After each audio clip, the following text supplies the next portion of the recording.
ಓಂ ಶ್ರೀ ಗುರುಬಸವಲಿಂಗಾಯ ನಮಃ. ಜಗದಗಲ ಮುಗಿಲಗಲ ಮಿಗೆಯಗಲ ನಿಮ್ಮಗಲ, ಪಾತಾಳದಿಂದ ತತ್ತ ನಿಮ್ಮ ಶ್ರೀಚರಣ, ಬ್ರಹ್ಮಾಂಡದಿಂದ ತತ್ತ ನಿಮ್ಮ ಶ್ರೀಮುಕುಟ, ಅಗಮ್ಯ ಅಗೋಚರ ಅಪ್ರತಿಮಲಿಂಗವೇ ಕೂಡಲ ಸಂಗಮ ದೇವಯ್ಯ, ನೀವೇ ಎನ್ನ ಕರಸ್ಥಲಕ್ಕೆ ಬಂದು ಚುಳುಕಾದಿರಯ್ಯ. ಇಲ್ಲಿ ವಿಶ್ವಗುರು ಬಸವಣ್ಣನವರು ಇಷ್ಟಲಿಂಗ ಯಾವ ರೀತಿಯಲ್ಲಿ ಚುಳುಕಾಗಿ ಬಂದಿದೆ ಅಂತಕ್ಕಂಥದ್ದನ್ನು ಹೇಳ್ತಾ, ಇಷ್ಟಲಿಂಗದ ಹಿಂದಿರತಕ್ಕಂಥ ತತ್ವ ಯಾವುದು ಅನ್ನೋದನ್ನು ಇಲ್ಲಿ ವಿವೇಚನೆ ಮಾಡ್ತಾರೆ. ಅರ್ಥಾತ್ ಇಷ್ಟಲಿಂಗ ಇದು ಒಂದು ದೇವರ ಕುರುಹು, ಪರಮಾತ್ಮನ ಕುರುಹು ಅಂತ ತಿಳ್ಕೊಂಡು ಹೇಳ್ತಾರೆ. ಒಂದು ಮಾತನ್ನು ನಾವು ತಿಳ್ಕೋಬೇಕು, ಪ್ರಪಂಚದ ಎಲ್ಲ ಧರ್ಮಗಳನ್ನು ಅಭ್ಯಾಸ ಮಾಡಿ ನೋಡಿದರೆ ಉಪಾಸ್ಯ ವಸ್ತುಗಳನ್ನು 6 ರೀತಿಯಲ್ಲಿ ವಿಂಗಡಿಸಬಹುದು. ಮೊದಲನೇದು ದೇವತಾ ಪೂಜೆ, ಎರಡನೇದು ಭೂತ ಪೂಜೆ, ಮೂರನೇದು ಪ್ರಾಣಿ ಪೂಜೆ, ನಾಲ್ಕನೇದು ಪಿತೃಪೂಜೆ, ಐದನೇದು ಗುರು ಪೂಜೆ ಅಥವಾ ವಿಭೂತಿ ಪೂಜೆ, ಆರನೇದು ದೇವಪೂಜೆ. ಈ 6 ರೀತಿಯ ಉಪಾಸನೆಯ ಆರೋಹಣ ಈ ಸ್ಥಿತಿಗಳನ್ನು ನೋಡಿದರೆ ಬಸವಣ್ಣನವರು ಹೇಳಿದ್ದು ಯಾವುದು ಪೂಜೆ ಮಾಡಕ್ಕೆ ಹೇಳ್ಯಾರ್ರಿ ಅಂತ ನೀವು ಕೇಳಬಹುದು. ಅವ್ರು ಹೇಳಿದ್ದು ಗುರು ಲಿಂಗ ಜಂಗಮವನ್ನು ಮಾತ್ರ ಪೂಜಿಸಬೇಕು. ಗುರು ಜಂಗಮ ಇದು ವಿಭೂತಿ ಪೂಜೆಯಲ್ಲಿ ಬರ್ತದೆ, ಲಿಂಗ ಇದು ದೇವ ಪೂಜೆಯಲ್ಲಿ ಬರ್ತದೆ. ಒಂದು ಮಾತನ್ನು ನಾನು ಮೊದಲು ನಿಮಗೆ ಪೀಠಿಕೆಯಾಗಿ ಹೇಳಿ ಮುಂದೆ ಆ ವಿಷಯಕ್ಕೆ ಬರ್ತೀನಿ. ಒಂದು ನಿಮಗೆ ಉದಾಹರಣೆ ಹೇಳ್ತೀನಿ. ಈಗ ಯಾರು ದೇವತಾ ಪೂಜೆ ಮಾಡ್ತಾರೆ, ದೇವತಾ ಪೂಜೆ ಮಾಡೋರನ್ನ ನಾವು ನರ್ಸರಿ ಸ್ಕೂಲು ಸ್ಟೂಡೆಂಟ್ಸ್ ಅಂತ ಹೇಳ್ಬೋದು, ಬಾಲವಾಡಿ ಮಕ್ಕಳು ಅಂತ. ದೇವತೆಗಳಂದ್ರೆ ಏನು ಮೊದಲು ತಿಳ್ಕೋಬೇಕು. ಕಾಲ್ಪನಿಕವಾಗಿರ್ತಕ್ಕಂಥವು ದೇವತೆಗಳು. ಈಗ ವೆಂಕಟೇಶ್ವರ, ಗಣಪತಿ, ಲಕ್ಷ್ಮಿ, ಸರಸ್ವತಿ ಇವಕ್ಕೇನಂತಾರ ಈ ದೇವತೆಗಳು ಅಂತ ಹೇಳ್ತಾರೆ. ಈ ದೇವತೆಗಳನ್ನ ಯಾರು ಪೂಜೆ ಮಾಡ್ತಾರ ಅವರನ್ನ ಯಾವ ಸ್ಟ್ಯಾಂಡರ್ಡದಲ್ಲಿ, ಅಧ್ಯಾತ್ಮದ ಈ ಸ್ಕೂಲಿನಲ್ಲಿ ಯಾವ ಸ್ಟ್ಯಾಂಡರ್ಡಲ್ಲಿ ನಿಲ್ಲಿಸ್ಬೇಕಪ್ಪ ಅಂತಂದ್ರೆ ಅವರನ್ನ ನರ್ಸರಿ ಸ್ಕೂಲ್ನೊಳಗೆ, ಅಂದ್ರೆ ಬಾಲವಾಡಿ ಮಕ್ಕಳು ಅಂತ ತಿಳ್ಕೋಬೇಕು. ಆ ಈ ಎ ಬಿ ಸಿ ಡಿ ಓದ್ತಾರೋ ಮಕ್ಕಳು ಅಂತ ತಿಳ್ಕೋಬೇಕು. ಅದಕ್ಕಿಂತಲೂ ಮುಂದೆ ಬಂದರೆ ಭೂತ ಪೂಜೆ. ಭೂತ ಪೂಜೆ ಅದಕ್ಕಿಂತಲೂ ಶ್ರೇಷ್ಠ ಅಂತ ನಾನು ಹೇಳ್ತೀನಿ. ಭೂತ ಪೂಜೆ ಮಾಡೋರು ಅಂದ್ರೆ ಪ್ರಾಥಮಿಕ ಶಾಲೆ ಮಕ್ಕಳಿದ್ದಂಗೆ. ಯಾಕ್ರಿ ಅಂತ ನೀವು ಕೇಳ್ಬೋದು.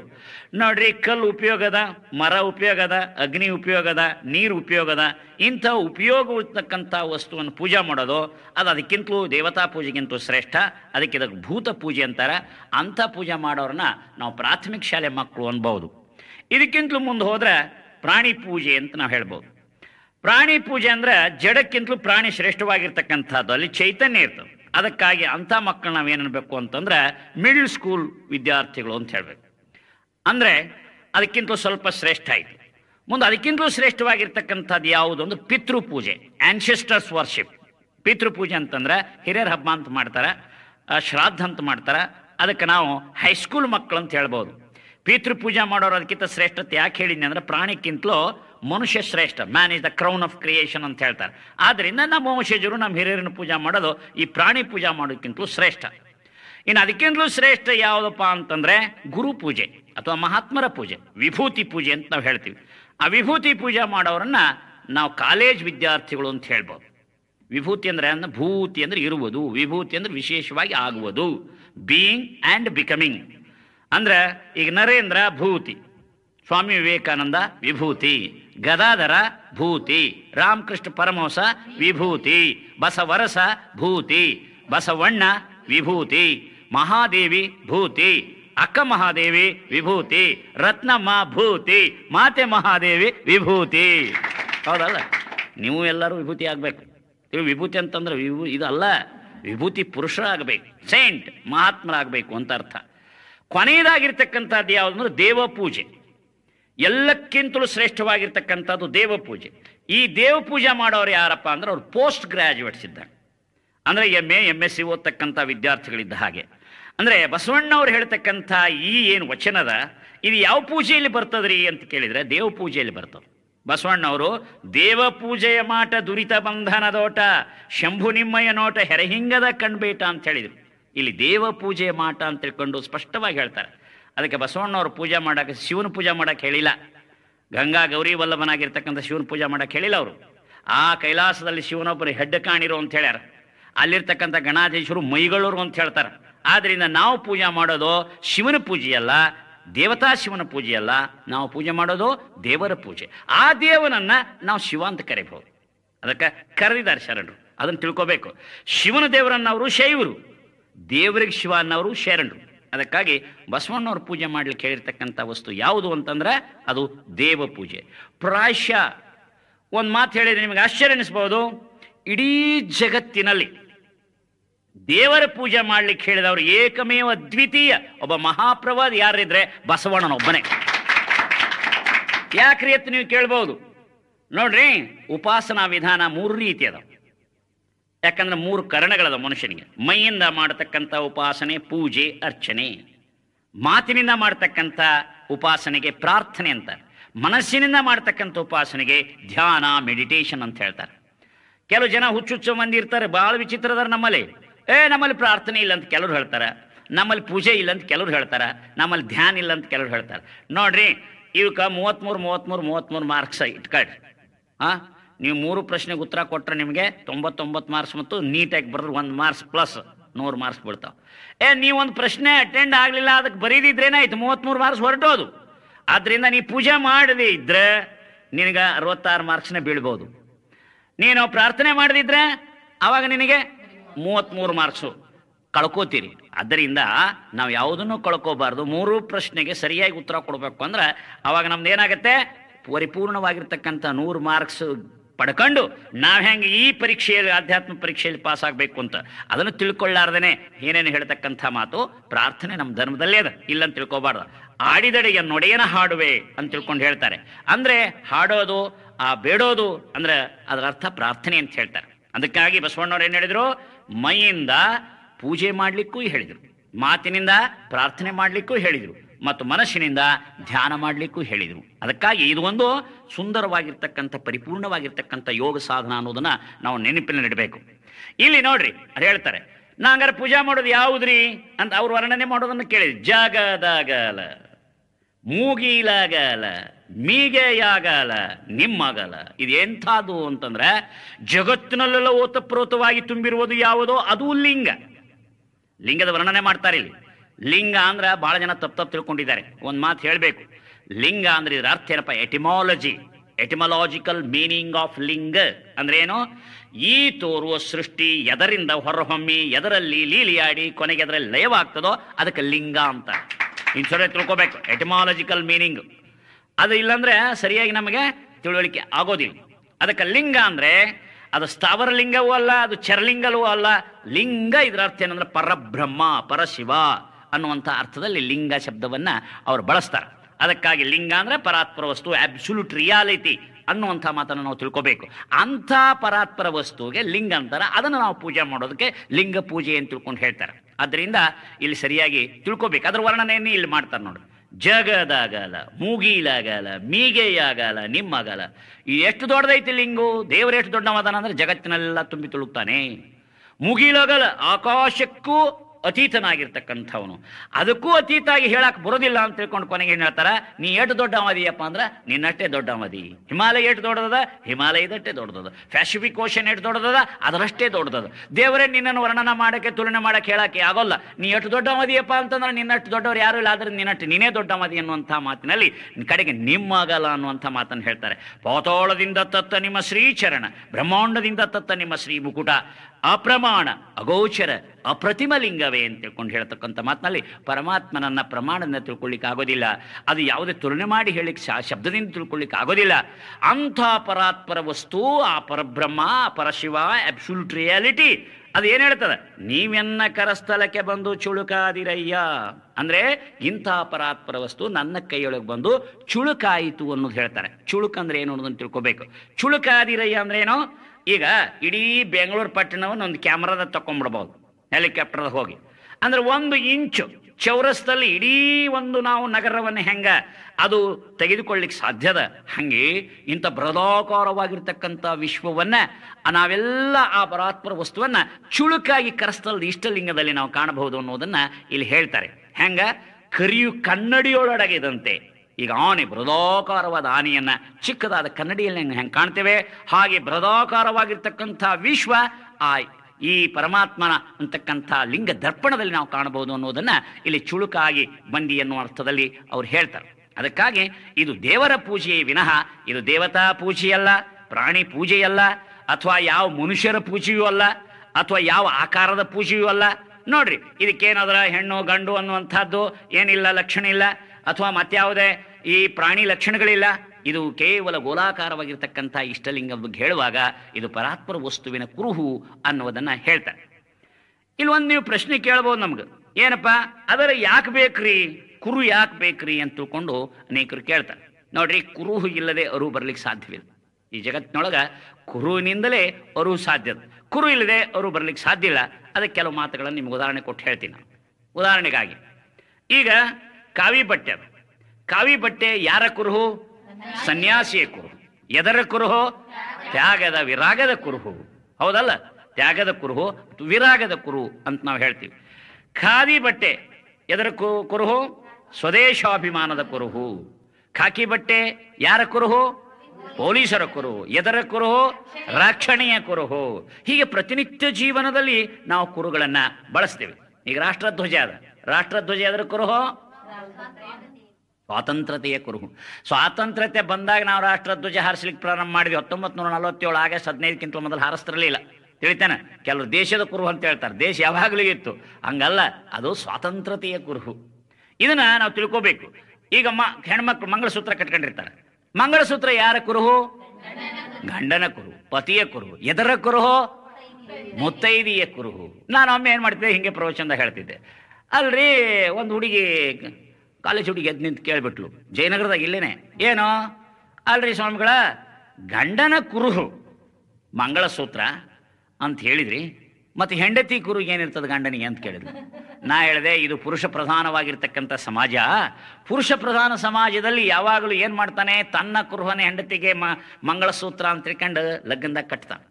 ನೀವು ಏನು ಮಾಡಬೇಕು, ಇನ್ಮೇಲೆ ಲಗ್ನ ಆದ ನಂತರ ನೀವೊಂದು ಟರಾಸ್ ಪಾಸ್ ಮಾಡಿ, ಹೆಣ್ಮಕ್ಳೆಲ್ಲ ವುಮೆನ್ ಆರ್ಗನೈಜೇಷನ್ದವರು, ಮಹಿಳಾ ಮಂಡಲ, ಅಕ್ಕನ ಬಳಗದವರು ಪಾಸ್ ಮಾಡಿ. ಏನು ಪಾಸ್ ಮಾಡಬೇಕು, ಇನ್ನು ಮೇಲೆ ಲಗ್ನವಾದ ನಂತರ ಗಂಡ ಹೆಂಗೆ ಹೆಂಡತಿಗೆ ಪತಿಯ ಕುರು ಅಂತ ಮಂಗಳಸೂತ್ರ ಕಟ್ತಾನೋ ಹಾಗೆ ಸತಿಯ ಕುರು ಆಗಿರ್ತಕ್ಕಂಥ ಒಂದು ಮಂಗಳಸೂತ್ರನ ಗಂಡನಿಗೆ ಕಟ್ಟಬೇಕು ಅಂತ ಟರಾ ಪಾಸ್ ಮಾಡಿರಿ. ಏನು ಗೊತ್ತಾಯ್ತಾ? ಯಾವಾಗ ಏನಾಗ್ತದೆ ಅವಾಗ ಗೊತ್ತಾಗತ್ತೆ. ಇಲ್ಲ ಮೋಸ ಮಾಡ್ತಾರೆ, ಅವರು ಮೋಸ ಮಾಡ್ತಾರೆ. ಎಷ್ಟೋ ಸಲ ಮೋಸ ಆಗೈತಿ. ಬೀದರ್ ಹುಡುಗ ಬಂದ, ಇಲ್ಲಿ ಬಂದು ಒಂದು ಟ್ರೈನಿಂಗ್ ಇದ್ದ, ಟ್ರೈನಿಂಗ್ ಬಂದಾಗ ಇನ್ನೊಂದು ಟ್ರೈನಿಂಗ್ ಓದಿ ಬರ್ತಕ್ಕಂಥ ಹುಡುಗಿತ್ತು. ಅವ್ನಿಗೆ ಒಂದು ಹೆಂಡತಿ 2 ಮಕ್ಕಳಿದ್ದು. ಅವ್ ಲಗ್ನ ಮಾಡ್ಕೊಳ್ಳೋಕೆ ಗೊತ್ತಾಗಲ್ಲ, ಬಿಡಲ್ಲ. ಲಗ್ನ ಮಾಡ್ಕೊಂಡವ್ರು ಈಗ ನೋಡಿದ್ರೆ, ಈಗ ಮಂಗಳಸೂತ್ರ ನೋಡ್ಕೊಳ್ಳಿ, ಗಂಡುಳ್ಳವಳು ಗಂಡುಳ್ಳವಳು ಗಂಡಿಲ್ಲ ಅಂತ ಹೇಳಕ್ ಬರ್ತತಿಲ್ಲ. ಆದ್ರೆ ಗಂಡಸರು ನೋಡಿದ್ರೆ ಏನು ಗೊತ್ತಾಗತ್ತೆ, ಇವ್ ನೋಡಿದ್ರೆ ಏನು ಗೊತ್ತಾಗಲ್ಲ. ಭಾಳ ಪ್ರಯತ್ನ ಮಾಡಿ ಕಷ್ಟಪಟ್ಟು ಸೈಕಲಾಜಿಕಲ್ ಅಭ್ಯಾಸ ಮಾಡಿದ್ರೆ ಒಂದಿಟ್ಟು ಮುಖ ಭಾಳ ಬುತ್ತಿತ್ತು ಅಂದ್ರೆ, ಮೆತ್ತಗಾಗಿತ್ತು ಅಂದ್ರೆ ಇದು ಸಂಸಾರ ಕೆಸ ಬಿದ್ದದ ತಿಳ್ಕೊಬಹುದು. ಅದೇನು ಗ್ಯಾರಂಟಿ ಹೇಳಕ್ ಬರ್ತತಿ? ಅನೇಕ ಸಲ ಕೆಲವು 3-4 ಮಕ್ಳು ಆಡೋದವ್ರು ಒಳ್ಳೆ ಚೆನ್ನಾಗಿ ಲಕ್ಷಣವಾಗಿರ್ತಾರೆ, ಇನ್ನೂ ಮಕ್ಳು ಹಡಿಲಾರ್ದವೇ ಜುಟುಕಿರ್ತಾವೆ ಕೆಲವು. ಆದ್ದರಿಂದ ಅದು ಎಕ್ಸಾಕ್ಟ್ಲಿ ಗುರ್ತು ಮಾಡೋಕೆ ಆಗೋದಿಲ್ಲ.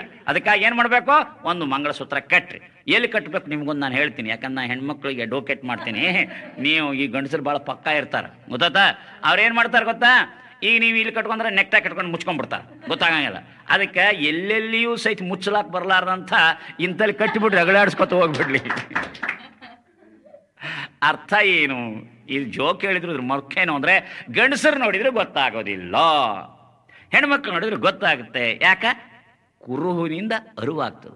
ಕುರು ಇಲ್ಲದೆ ಅರಿವು ಸಾಧ್ಯವೇ ಇಲ್ಲ ಅನ್ನೋದನ್ನ ನಾವು ತಿಳ್ಕೊಬೇಕು. ಈಗ ಸಹಿ ಮಾಡ್ತೀವಿ, ಯಾವುದೇ ಒಂದು ಪತ್ರ ಬರೆದಿರ್ತಾರೆ ಕ್ಲಾರ್ಕು, ಅದಕ್ಕೆ ನಾವು ಸಹಿ ಮಾಡ್ತೀವಿ. ಚೆಕ್ ಬರೆದಿರ್ತಾರೆ, ನಾವು ಸಹಿ ಮಾಡ್ತೀವಿ. ಸಹಿ ಎದ್ರ ಕುರುಹು? ಈಗ ನಕ್ರಲ್ಲ, ನೀವು ಬಹಳ ಖುಷಿಯಿಂದ ನಕ್ರಲ್ಲ. ನಗೋದು ಎದ್ರ ಕುರುಹು? ಆನಂದದ ಕುರುಹು, ಸಂತೋಷದ ಕುರುಹು. ನಿನ್ನ ಹೇಳ್ತಿದ್ರೆ ಅದೇದ್ರ ಕುರುಹು? ದುಃಖದ ಕುರುಹು. ತಿಳಿತ?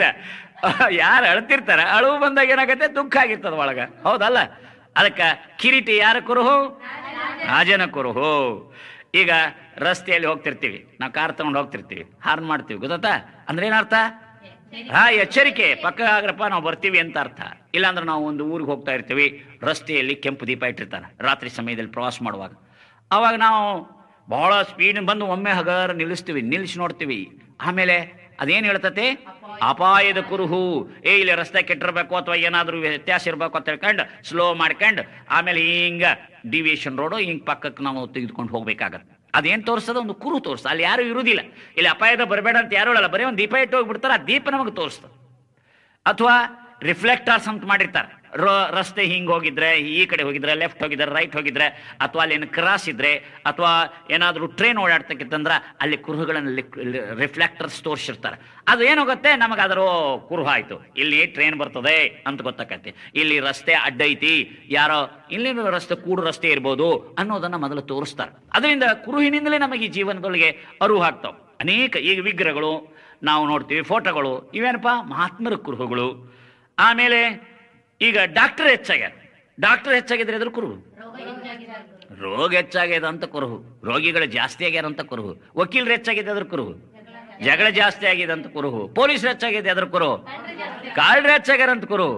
ಆದ್ರೆ ಶಿಕ್ಷಕರು ಹೆಚ್ಚಾಗಿದ್ದು ಶಿಕ್ಷಣ ಜಾಸ್ತಿ ಆಗೈತೆ ಅನ್ನೋ ಕುರುಹು, ಗೊತ್ತಾಯ್ತೇನ?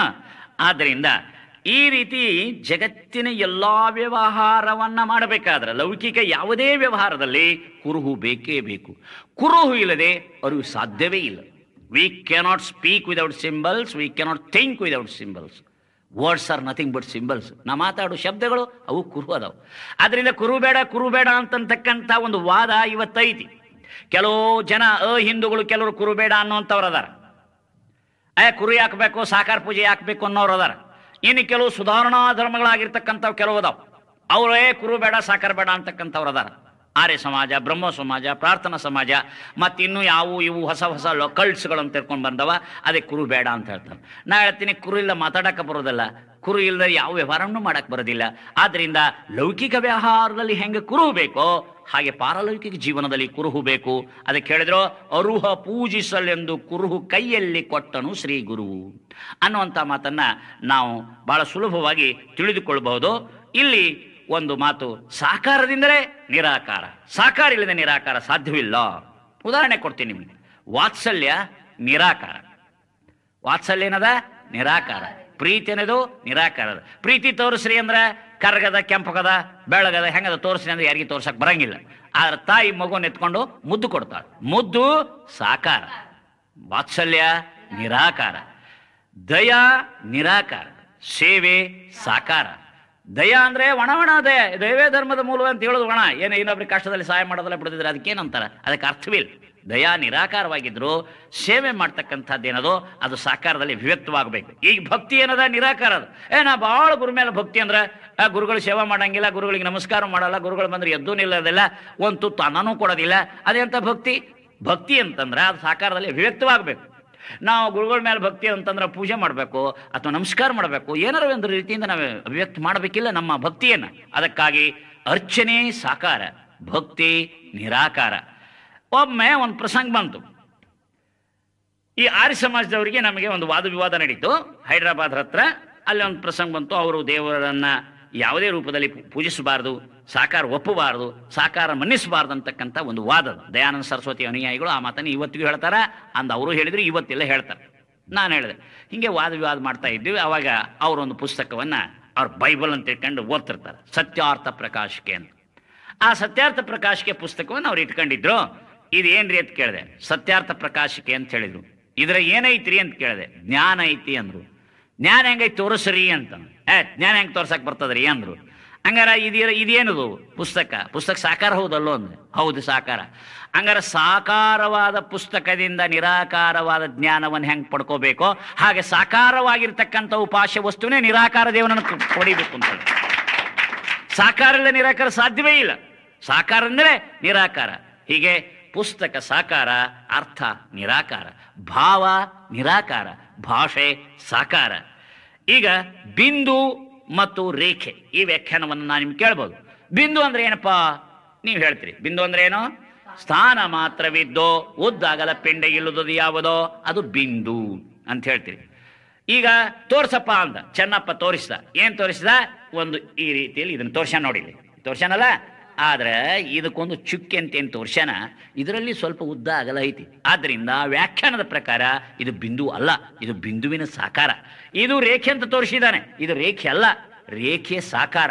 ರೇಖೆ ಸಾಕಾರವನ್ನೇ ರೇಖೆ ಅಂತ ನಂಬುವಂತೆ, ಬಿಂದುವಿನ ಸಾಕಾರವನ್ನೇ ಬಿಂದು ಅನ್ನು ನಂಬುವಂತೆ, ಹಾಗೆ ಪರಮಾತ್ಮನ ಸಾಕಾರವಾಗಿರ್ತಕ್ಕಂಥ ಇಷ್ಟಲಿಂಗವನ್ನೇ ದೇವರಂತ ನಂಬ್ರಿ ಅಂತಾರ ಅವ್ರು. ಇಲ್ಲಿ ಈ ಸಾಕಾರವನ್ನು ನಂಬಿ ನಾವು ಹೆಂಗೆ ಜಾಮೆಟ್ರಿ ನಾಲೆಜ್ ಬರ್ತತಿಲ್ಲ ನಮಗೆ, ಹೆಂಗೆ ಜಾಮೆಟ್ರಿ ನಾಲೆಜ್ ಬರ್ತದ, ಹಾಗೆ ದೇವರ ಸಾಕಾರವನ್ನ ನಂಬಿದಾಗ ಆ ದೇವರ ಸಾಕಾರದಿಂದ ಪರಮಾತ್ಮನನ್ನ ನಮ್ ತಿಳ್ಕೊಳ್ಳಿಕ್ಕೆ ಸಾಧ್ಯವಾಗ್ತದೆ. ಎಷ್ಟಾಯ್ತು ಟೈಮ್ ತೋರಿಸಿ ನೋಡೋಣ. ನೋಡ್ರಿ, ನಾವು ಟೈಮ್ ತೋರಿಸ್ರಿ ಅಂತ ಕೇಳಿದೆ. ದೊಡ್ಡ ಪ್ರೊಫೆಸರ್ ಕೂತಾರ, ವಕೀಲರು ಕೂತಾರ, ಡಾಕ್ಟರ್ ಕೂತಾರ, ಅವರೆಲ್ಲ ಹೇಳ್ತಾರೆ. ಏನು ಮಾಡಿದ್ರೆ ಎಲ್ಲರೂ ಒಬ್ರು ನಾನು ಗಡಿಯಾರ ನೋಡ್ರಿ, ನೀನು ಗಡಿಯಾರ ನೋಡ್ರಿ, ಅದ್ರ ಕೈ ಎತ್ತು ತೋರಿಸಿದ್ರು. ಏನ್ ತೋರಿಸಿದ್ರು? ಗಡಿಯಾರ ತೋರಿಸಿದ್ರು. ನಾನು ಕೇಳಿದ್ ಗಡಿಯಾರ ತೋರಿಸ್ರಿ ಅಂತ ಕೇಳಿಲ್ಲ ನಿಮಗೆ. ಏನಂತ ಹೇಳಿದೆ? ಟೈಮ್ ತೋರಿಸ್ರಿ ಅಂತ. ಟೈಮ್ ಯಾರು ತೋರಿಸ? ಬಂಗಾರಪ್ಪ ತೋರಿಸ್ತಾನ? ಏನ್ ರಾವ್ ಪ್ರೈಮ್ ಮಿನಿಸ್ಟರ್ ತೋರಿಸ್ತಾನ? ಈ ಜಗತ್ತಿನಲ್ಲಿ ಯಾರ್ಯಾರಿಗೆ ಟೈಮ್ ತೋರಿಸ್ಲಿಕ್ಕೆ ಬರೋದಿಲ್ಲ, ಟೈಮ್ ತೋರಿಸ್ತೀನಿ ಅಂತಕ್ಕಂಥ ಧೈರ್ಯ ದಾಷ್ಟ ಪ್ರಪಂಚದಲ್ಲಿ ಯಾರಿಗೂ ಇಲ್ಲ. ಒಂದ್ ವೇಳೆ ತೋರಿಸಿದ್ರ ಅವನು ಹುಚ್ಚ ಅಂತ ತಿಳ್ಕೊಂಡು ಹೇಳ್ಬೇಕು. ಆದ್ದರಿಂದ ಟೈಮ್ ಯಾರಿಗೆ ತೋರ್ಸಕ್ ಬರೋದಿಲ್ಲ. ಯಾಕ? ಟೈಮ್ ನಿರಾಕಾರ. ನಿರಾಕಾರವಾದ ಸಮಯವನ್ನು ತಿಳ್ಕೊಳ್ಳಿಕ್ಕೆ ಗಡಿ ಎಂಬ ಸಾಕಾರ ಹೆಂಗ್ ಬೇಕೋ ಹಾಗೆ ನಿರಾಕಾರವಾದ ಪರಮಾತ್ಮ ತಿಳ್ಕೊಳ್ಳಿಕ್ಕೆ ಸಾಕಾರವೆಂಬ ಲಿಂಗ ಬೇಕು. ಗಡಿಯಾರ ಕಟ್ಕೊಳ್ಳಿಕ್ಕೆ ಜಾತಿ ಬೇಕೇನು? ಇಲ್ಲ. ಈಗ HMT ಫ್ಯಾಕ್ಟ್ರಿಯಿಂದ ಈಗ ಮಾರಾಟಕ್ಕೆ ಇಟ್ಟಿರ್ತಾರ. ನೀವು ಹೋಗ್ತೀರಿ ಯೂನಿಟಿ ಬಿಲ್ಡಿಂಗ್, ಆ ಬಿಲ್ಡಿಂಗ್ ಈ ಬಿಲ್ಡಿಂಗ್ ಹೋಗ್ತೀರಿ, ನೀವು 500 ರೂಪಾಯಿ ಕೊಡ್ತೀರಿ, ಒಂದು ಗಡಿಯಾರ ತಗೊಂಬರ್ತೀರಿ. ಆ ಗಡಿಯಾರ ಖರೀದಿ ಮಾಡ್ಬೇಕಾದ್ರೆ ನೀನು ಯಾವ ಜಾತಿ ಅಂತ ಕೇಳ್ತಾನೆ? ನಾವು 500 ರೂಪಾಯಿ ಕೊಟ್ಟರು, ದುಡ್ಡು ಕೊಟ್ಟರು, ಎಷ್ಟು ಕೊಡ್ತಾರೆ ತಗೋತಾನ, ಆಮೇಲೆ ನಿಮ್ಗೆ ಒಂದೊಂದೊಂದು ಗಡಿಯಾರ ಕೊಡ್ತಾನೆ. ಇಲ್ಲ, ಹಾಗೆ ಗಡಿಯಾರ ಕಟ್ಟಿಕೊಳ್ಳಲಿಕ್ಕೆ ಹೆಂಗೆ ಜಾತಿ ಇಲ್ಲವೋ ಹಾಗೆ ಲಿಂಗವನ್ನು ಕಟ್ಟಿಕೊಳ್ಳಲಿಕ್ಕೆ ಜಾತಿ ಇಲ್ಲ. ನೀವು ತಿಳ್ಕೋಬೇಕು, ಲಿಂಗ ಕಟ್ಕೊಳ್ಳಿಕ್ಕೆ ಜಾತಿ ಭೇದ ಇಲ್ಲ. ಟೈಮ್ ಬೇಕಾದವರು ಗಡಿಯಾರ ಕಟ್ಕೋಬೇಕು, ಲಿಂಗ ಬೇಕಾದವ್ರು, ದೇವರು ಬೇಕಾದವರು ಲಿಂಗ ಕಟ್ಕೋಬೇಕು. ಆದ್ದರಿಂದ ಯಾರು ಗಡಿಯಾರ ಕಟ್ಕೋತಾರೋ ಅವ್ರಿಗೆ ಟೈಮ್ ತೋರಿಸ್ತದ, ಅನುಕೂಲ ಆಗತ್ತೆ. ಇದು ಗಡಿಯಾರ ಇದೇನಂದ್ರೆ ಅಲ್ಲಿ ಗುಡಿಯೊಳಗಿರ್ತಕ್ಕಂಥ ದೇವ್ರು ಒಂದಿರ್ತಲ್ರಿ ಅಂತ ನೀವು ಕೇಳ್ತೀರಿ. ಅದಕ್ಕೆ ಇದಕ್ಕೆ ಏನು ವ್ಯತ್ಯಾಸ ರೀ ಅಂತ ತಿಳ್ಕೊಂಡು ಕೇಳ್ತೀರಿ. ನೀವು ಕೇಳಿದಾರೆ ಅನೇಕ ಸಲ. ಆದ್ರೆ ಗುಡಿಯೊಳಗಿರ್ತಕ್ಕಂಥ ಏನು ಗರ್ಭಗುಡಿಯಲ್ಲಿರ್ತಕ್ಕಂಥ ದೇವರನ್ನು ಪ್ರತಿಷ್ಠಾಪನೆ ಆಗಿರ್ತದ, ಅದು ಟವರ್ ಕ್ಲಾಕ್ ಇದ್ದಂಗೆ, ಟವರ್ ಕ್ಲಾಕ್ ಇದ್ದಂಗೆ. ಇದು ರಿಸ್ಟ್ ವಾಚ್ ಇದ್ದಂಗೆ. ತಿಳಿತಾ? ಇಲ್ಲ, ಲಿಂಗ ಏನದು? ರಿಸ್ಟ್ ವಾಚ್ ಇದ್ದಂಗೆ. ನೋಡ್ರಿ, ಟವರ್ ಕ್ಲಾಕು ನಾವು ಎಲ್ಲೆಲ್ಲಿ ಹೋಗ್ತೀವಿ ಅಲ್ಲಿ ಬರ್ತದೇನ ನೋಡಕ್? ಇಲ್ಲ, ಅದು ಎಲ್ಲಿರ್ತದೆ ಅಲ್ಲಿ ಹೋಗ್ಬೇಕು. ಹಾಗೆ ನಾವು ಗುಡಿ ಎಲ್ಲಿ ಹೋದಲ್ಲಿ ನಮ್ಮ ಜೊತೆ ಬರಲ್ಲ. ಆದ್ರೆ ಲಿಂಗ ಏನಂತ ನಾವು ಎಲ್ಲೇ ಊರಿಗೆ ಕೇರಿಗೆ ಎಲ್ಲಿ ಬೇಕಾದಲ್ಲಿ ಹೋಗಿ, ನಾವು ಇಂಗ್ಲೆಂಡ್ ಹೋಗಿ ಅಮೆರಿಕ ಹೋಗ್ರಿ, ನಮ್ಮ ದೇವ್ರು ನಮ್ಮ ಜೊತೆ ಇರ್ತದೆ. ನಮ್ಮ ಗಡಿಯಾರ ಎಲ್ಲೆಲ್ಲಿ ಹೋದ್ರು ನಮ್ಗೆ ಹೆಂಗೆ ಟೈಮ್ ತೋರಿಸ್ತದೋ ಹಾಗೆ ನಮ್ಮ ಎದೆ ಮೇಲೆ ಇರ್ತಕ್ಕಂಥ ಇಷ್ಟಲಿಂಗ ನಾವು ಎಲ್ಲೆಲ್ಲಿ ಹೋಗ್ತೀವಿ ಅಲ್ಲಿ ನಮಗೆ ದೇವರ ಸಾಕ್ಷಾತ್ಕಾರ ಮಾಡಲಿಕ್ಕೆ ಅದು ಸಾಧನೀಭೂತವಾಗಿದೆ. ಆದ್ದರಿಂದ ಇಷ್ಟಲಿಂಗ ಅಂತಕ್ಕಂಥದ್ದು ಇದು ಯಾವುದೇ ಒಂದು ಜಾತಿಯ ಕುರುಹಲ್ಲ. ಕೆಲವರು ಕೇಳ್ಬೋದು ನೀವು, ಏನ್ರಿ ಹಂಗಾರ ಗಡಿಯಾರ ಕಟ್ಕೊಂಡವ್ರಿಗೆಲ್ಲ ಟೈಮ್ ಹೆಂಗ ತೋರಿಸ್ತದ ಗಡಿಯಾರ, ಹಂಗೆ ಲಿಂಗ ಕಟ್ಕೊಂಡವ್ರೆಲ್ಲ ಸಾಕ್ಷಾತ್ಕಾರ ಆಕ್ಕದೇನ್ರಿ ಅಂತ ನೀವು ಕೇಳ್ಬೋದು. ನೋಡ್ರಿ, ಗಡಿಯಾರ ಕಟ್ಕೊಂಡವ್ರು ಎಲ್ಲರಿಗೆ ಟೈಮ್ ತಿಳ್ಕೊಳಕ್ ಬರಂಗಿಲ್ಲ. ಗಡಿಯಾರ ಕೆಲವು ಹಳ್ಳಿ ಜನ ಕಟ್ಟಿರ್ತಾರೆ, ಗೌಡ್ಚಾರ ಕಟ್ಕೊಂಡಿರ್ತಾರೆ, ಕಾಕನ ಬಳಗದ ಅಧ್ಯಕ್ಷರು ಆಗಿರ್ತಾರೆ ಅವರು ಅನೇಕ ಸಲ. ಅವ್ರಿಗೆ ಟೈಮ್ ತೋರಿಸ್ರಿ ಅಮ್ಮವ್ರೆ ಅಂದ್ರೆ ನೋಡಂತ ಅವ್ರಿಗೆ ನೋಡೋಕೆ ಬರಲ್ಲ. ಅದನ್ನ ನೋಡೋದೊಂದು ಕಲೆ ಅದ. ಗಡಿಯಾರ ನೋಡೋದು ಹೆಂಗೆ ಕಲೆ ಅದ, ಹಾಗೆ ದೇವರ ಪೂಜಾ ಮಾಡೋದು ಒಂದು ಕಲೆ ಅದ. ಆ ಕಲೆ ಇದ್ರೆ ಸಹಿತ ಸಾಕ್ಷಾತ್ಕಾರ ಆಕೈತೇವಿನ ಕಲೆ ಇಲ್ಲದೆ ಸುಮ್ಮನೆ ಕಟ್ಕೊಂಡ್ರೆ ಹೆಂಗಪ್ಪ ಅಂತಂದ್ರೆ ನಮ್ಮ ಈಗ ಬಸವಶ್ರೀ ಅದಲ್ಲ, ಒಮ್ಮೆ ಏನಾಗ್ಬಿಡ್ತು ಗೊತ್ತಾ? ಬಸವಶ್ರೀ ನಮ್ಮ ರಜಕ್ಕೆ ಬಂದಿದ್ಲು. ಬಂದಾಗ ಏನು ಮಾಡಿದ್ಲು, ಬಸವರಾಜನ ಮೇಲೆ ಆಕಿಗೆ ಬಹಳ ಬಸವರಾಜಣ್ಣ ಅಣ್ಣ ಒಂದು ಗಡಿಯಾರ ಕಟ್ಸ ಅವ್ನಿಗೆ ಸಾಕಾಗಿ ಹೋಯ್ತು. ಅವಾಗ ಏನು ಮಾಡಿದ, ಒಂದು ಪ್ಲಾಸ್ಟಿಕ್ ಗಡಿಯಾರ ತೊಗೊಂಡು ₹1 ತೊಗೊಂಡು ಹೋಗೋದು ಕಟ್ಕೊಂಡು. ಅವಾಗೀಗ ಖುಷಿ ಏನೋ ಅಪ್ಪಾಜಿ ನೋಡು, ನಾ ಗಡಿಯಾರ ಕಟ್ಕೊಂಡಿರ್ತ ಮತ್ತೆ ನೋಡ್ರಿ ಗಡಿಯಾರ ಕಟ್ಕೊಂಡು ಎಲ್ಲರ ಮುಂದೆ ತೋರಿಸಿದ್ದೆ ಎಲ್ಲರಿಗೆ ತೋರಿಸಿದ್ಲು. ಆದ್ರಾಗಿ ಗಡಿಯಾರ ಕಟ್ಕೊಂಡು ಅನ್ನೋ ಖುಷಿ ಅದ. ಆದ್ರೆ ಅದು ಆ್ಯಕ್ಚುಲಿ ಕಟ್ಕೊಂಡಿರೋದು ಗಡಿಯಾರ ಅಲ್ಲ, ಗಡಿಯಾರದ ರೂಪದ ಪ್ಲಾಸ್ಟಿಕ್ ಅದು. ಅಲ್ಲಿ ಟೈಮ್ ತೋರ್ಸಕ್ ಬರಂಗಿಲ್ಲ. ಹಂಗೆ ನಿಜವಾದ HMT ಗಡಿಯಾರ ಕಟ್ಕೊಂಡ್ರೆ ಮಾತ್ರ ಹೆಂಗ ಅದು ಟೈಮ್ ತೋರಿಸ್ತದ, ಹಾಗೆ ಗುರುವಿನಿಂದ ಚಿತ್ಕಳಾಭರಿತವಾಗಿರ್ತಕ್ಕಂಥ ಇಷ್ಟಲಿಂಗವನ್ನು ಯಾರು ಕಟ್ಕೋತಾರ ಅವ್ರಿಗೆ ಮಾತ್ರ ಸಾಕ್ಷಾತ್ಕಾರ ಆಕೈತಿ. ಅದು ಎಲ್ಲಿಗೋ ತಗೊಂಡು ಸುಮ್ಮನೆ ಕಟ್ಕೊಂಡ್ಬಿಟ್ರ ಆ ಸಾಕ್ಷಾತ್ಕಾರ ಆಗೋದಿಲ್ಲ. ಏನು ತಿಳ್ಕೋಬೇಕು. ಆದ್ರಿಂದ ಇಷ್ಟಲಿಂಗ ಇದು ಪರಮಾತ್ಮನ ಕುರುಹು ಅನ್ನುವಂಥ ಮಾತನ್ನ ಶರಣರು ಹೇಳ್ತಾರೆ. ಅದಕ್ಕಾಗಿ ಎನ್ನ ಕರಸ್ಥಲದ ಮಧ್ಯದಲ್ಲಿ ಪರಮ ನಿರಂಜನದ ಕುರುಹು ತೋರಿದ ಅನ್ನುವಂಥ ಮಾತನ್ನು ಶರಣರು ಹೇಳ್ತಾರೆ. ಅದಕ್ಕಾಗಿ ಕುರುಹಿನಿಂದ ಅರುಹು ಅನ್ನೋದನ್ನು ನಾವು ನೆನಪಿಡಬೇಕು. ಪ್ರಾಣಲಿಂಗವ ಪರಲಿಂಗವ ಮಾಡಿ ಇಷ್ಟಲಿಂಗದ ಪೂಜೆಯ ಕಷ್ಟವ ನೋಡ, ತೊಟ್ಟಿಲಾ ಶಿಶುವಿಂಗೆ ಜೋಗುಳವಲ್ಲದೆ ಹೊಟ್ಟೆಯ ಶಿಶುವಿಂಗೆ ಜೋಗುಳು ಉಂಟೆ, ಬಯಲಾಶ ಹಾಸ್ಯವಾಯಿತು ಚಿಕ್ಕೈ ಪ್ರಿಯ ಸಿದ್ಧಲಿಂಗವಿಲ್ಲದ ಕಾರಣ. ಇಲ್ಲಿ ಒಬ್ರು ಶರಣ್ ಹೇಳ್ತಾರೆ, ಇಲ್ಲೊಂದು ಉದಾಹರಣೆ. ಈಗ ನೋಡ್ರಿ, ಹೊಟ್ಟೆಯೊಳಗಿರ್ತಕ್ಕಂಥ ಶಿಶುವಿನಿಂದ ತಾಯಿಗೆ ಆನಂದ ಇಲ್ಲ ಮತ್ತು ಅದು ತಾಯಿ ಮುಖ ನೋಡೋದಿಲ್ಲ. ತಾಯಿಗೂ ಸಹಿತ ಮಗುನ ಮುಖ ನೋಡಕ್ಕೆ ಸಾಧ್ಯ ಇಲ್ಲ. ಅದಕ್ಕೂ ಕಷ್ಟ, ತಾಯಿಗೂ ಸಂಕಟ, ನೋವು, ಬಾಧೆ. ಆದರೆ ಆ ತಾಯಿಗೆ ಯಾವಾಗ ಖುಷಿ ಆಗತ್ತೆ, ಯಾವಾಗ ಆನಂದ ಆಗತ್ತೆ ಅಂತಂದ್ರೆ ಹೊಟ್ಟೆಯೊಳಗಿರ್ತಕ್ಕಂಥ ಶಿಶು ಕರಸ್ಥಲದ ತೊಟ್ಟಿಲಾಗ ಬರಬೇಕು. ಆವಾಗ ಆ ಮುಖವನ್ನು ನೋಡ್ಬೇಕು. ಆ ಸಣ್ಣ ಸಣ್ಣ ಅವಳು ಸುಂದರವಾದ ಕಣ್ಣುಗಳಿಂದ ತಾಯಿ ಮುಖ, ಅದು ಮಗು ನೋಡಬೇಕು, ಮಗುನ ತಾಯಿ ನೋಡಬೇಕು. ಆವಾಗಕ್ಕೆ ಎದ್ಕೊಂಡು ನೋಡ್ಕೊಂಡು ಖುಷಿಪಟ್ಟು ಮುದ್ದು ಕೊಟ್ಟಾಗ ಅಪಾರವಾಗಿರ್ತಕ್ಕಂಥ ಆನಂದ ಆಕೈತಿ. ಹೆಂಗ ಹೊಟ್ಟೆಯ ಶಿಶುವಿಂಗೆ ಈ ಜಗತ್ತಿನಾಗ ಯಾರು ಜೋಗಳ ಹಾಡಕ್ಕೆ ಸಾಧ್ಯ ಇಲ್ಲ, ಹಂಗೆ ಒಳಗಿರ್ತಕ್ಕಂಥ ಆತ್ಮದಿಂದ ಆತ್ಮಾನಂದ ಆಗೋದಿಲ್ಲ. ಒಳಗಿರತಕ್ಕಂಥ ಏನೇ ಒಂದು ಚೈತನ್ಯದ ಅದರಿಂದ ನಮಗೆ ಆನಂದ ಆಗೋದಿಲ್ಲ. ಆ ಒಳಗಿರ್ತಕ್ಕಂಥ ಚೈತನ್ಯ ಹೊರಗೆ ಬರಬೇಕು. ಆ ಮಗುವನ್ನ ಹೆತ್ತು ಕರಸ್ಥಲ ತೊಟ್ಟಿಲಾಗಿಟ್ಟು ಜೋಗಳ ಹಾಡಬೇಕು. ಆವಾಗ ಅಪಾರವಾಗಿರ್ತಕ್ಕಂಥ ಆನಂದ ಹೆಂಗಾಗ್ತದೋ ಹಾಗೆ ಇಲ್ಲಿ ಶಿವಯೋಗಿ ಆಗಿರ್ತಕ್ಕಂಥವನು ತಾಯಿ ಆಗಬೇಕು, ದೇವ್ರ ಮಗು ಆಗಬೇಕು. ಅದನ್ನ ಒಬ್ಬ ಶರಣ ಹೇಳ್ತಾರೆ, ಬಹಳ ಚಂದ ಹೇಳ್ತಾರೆ, ಅದನ್ನು ಕೇಳ್ಬೋದು.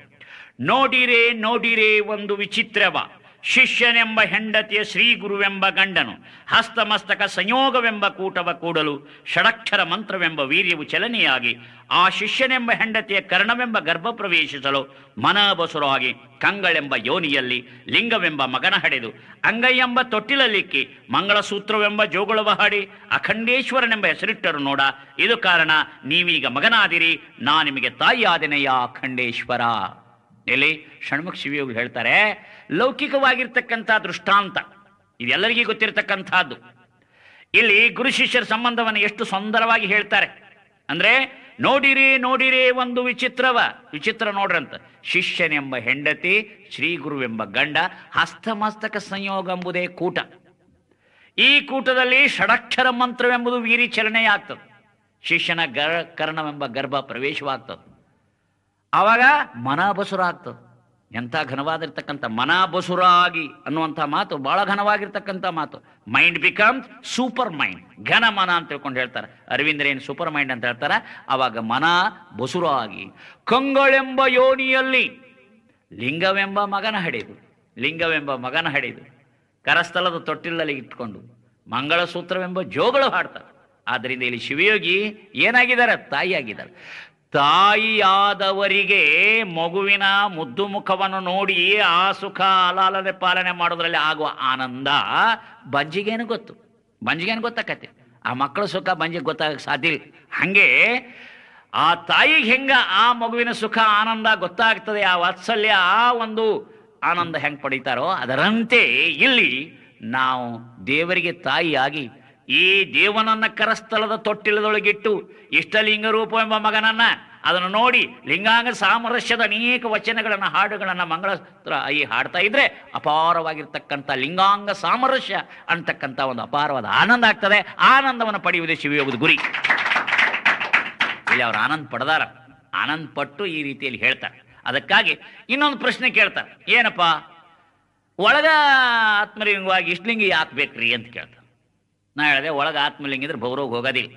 ಒಳಗಿರೋ ಆತ್ಮಲಿಂಗ ಹೊರಗೆ ಬರಬೇಕು, ಇಷ್ಟಲಿಂಗವಾಗಿ ಬರಬೇಕು, ಅಂದ್ರೆ ಮಾತ್ರ ಅದು ಭೌರೋಗ ಕಳೀತದ ಅಂತ. ಹೆಂಗ್ರಿ ಅಂದ್ರೆ ಉದಾಹರಣೆ ಹೇಳ್ತೀನಿ. ಒಂದು ಆಕಳು ಇರ್ತದೆ, ಅದು ಬಿದ್ದು ಪೆಟ್ಟು ಹತ್ತಿರ್ತದೆ, ಅದು ಚಪ್ಪಿಗೆ ಏನಾಗಿರ್ತದೆ, ಬಾವು ಬಂದಿರ್ತದೆ. ಇವನೇನು ಮಾಡಿದ, ಇಂಥ ಚೆನ್ನಪ್ಪನಂತ ಒಬ್ಬ ಹೋದ, ಎಲ್ಲಿ ಕರ್ಕೊಂಡೋದ, ತಗೊಂಡು ಡಾಕ್ಟರ್ ಹತ್ರ ಕರ್ಕೊಂಡು. ಡಾಕ್ಟ್ರ, ನಾ ಇದಕ್ಕೆ ನೋಡ್ರಿ ಬಾವು ಬಂದದ. ಅವ್ರೇನು ಹೇಳಿದ್ರು, ನೋಡಪ್ಪ ತಮ್ಮ, ಇದಕ್ಕೆ ತುಪ್ಪ ಹಚ್ಚಿದ್ದಕ್ಕೂ ಗುಣ ಆಗ್ತದ ಅಂತ.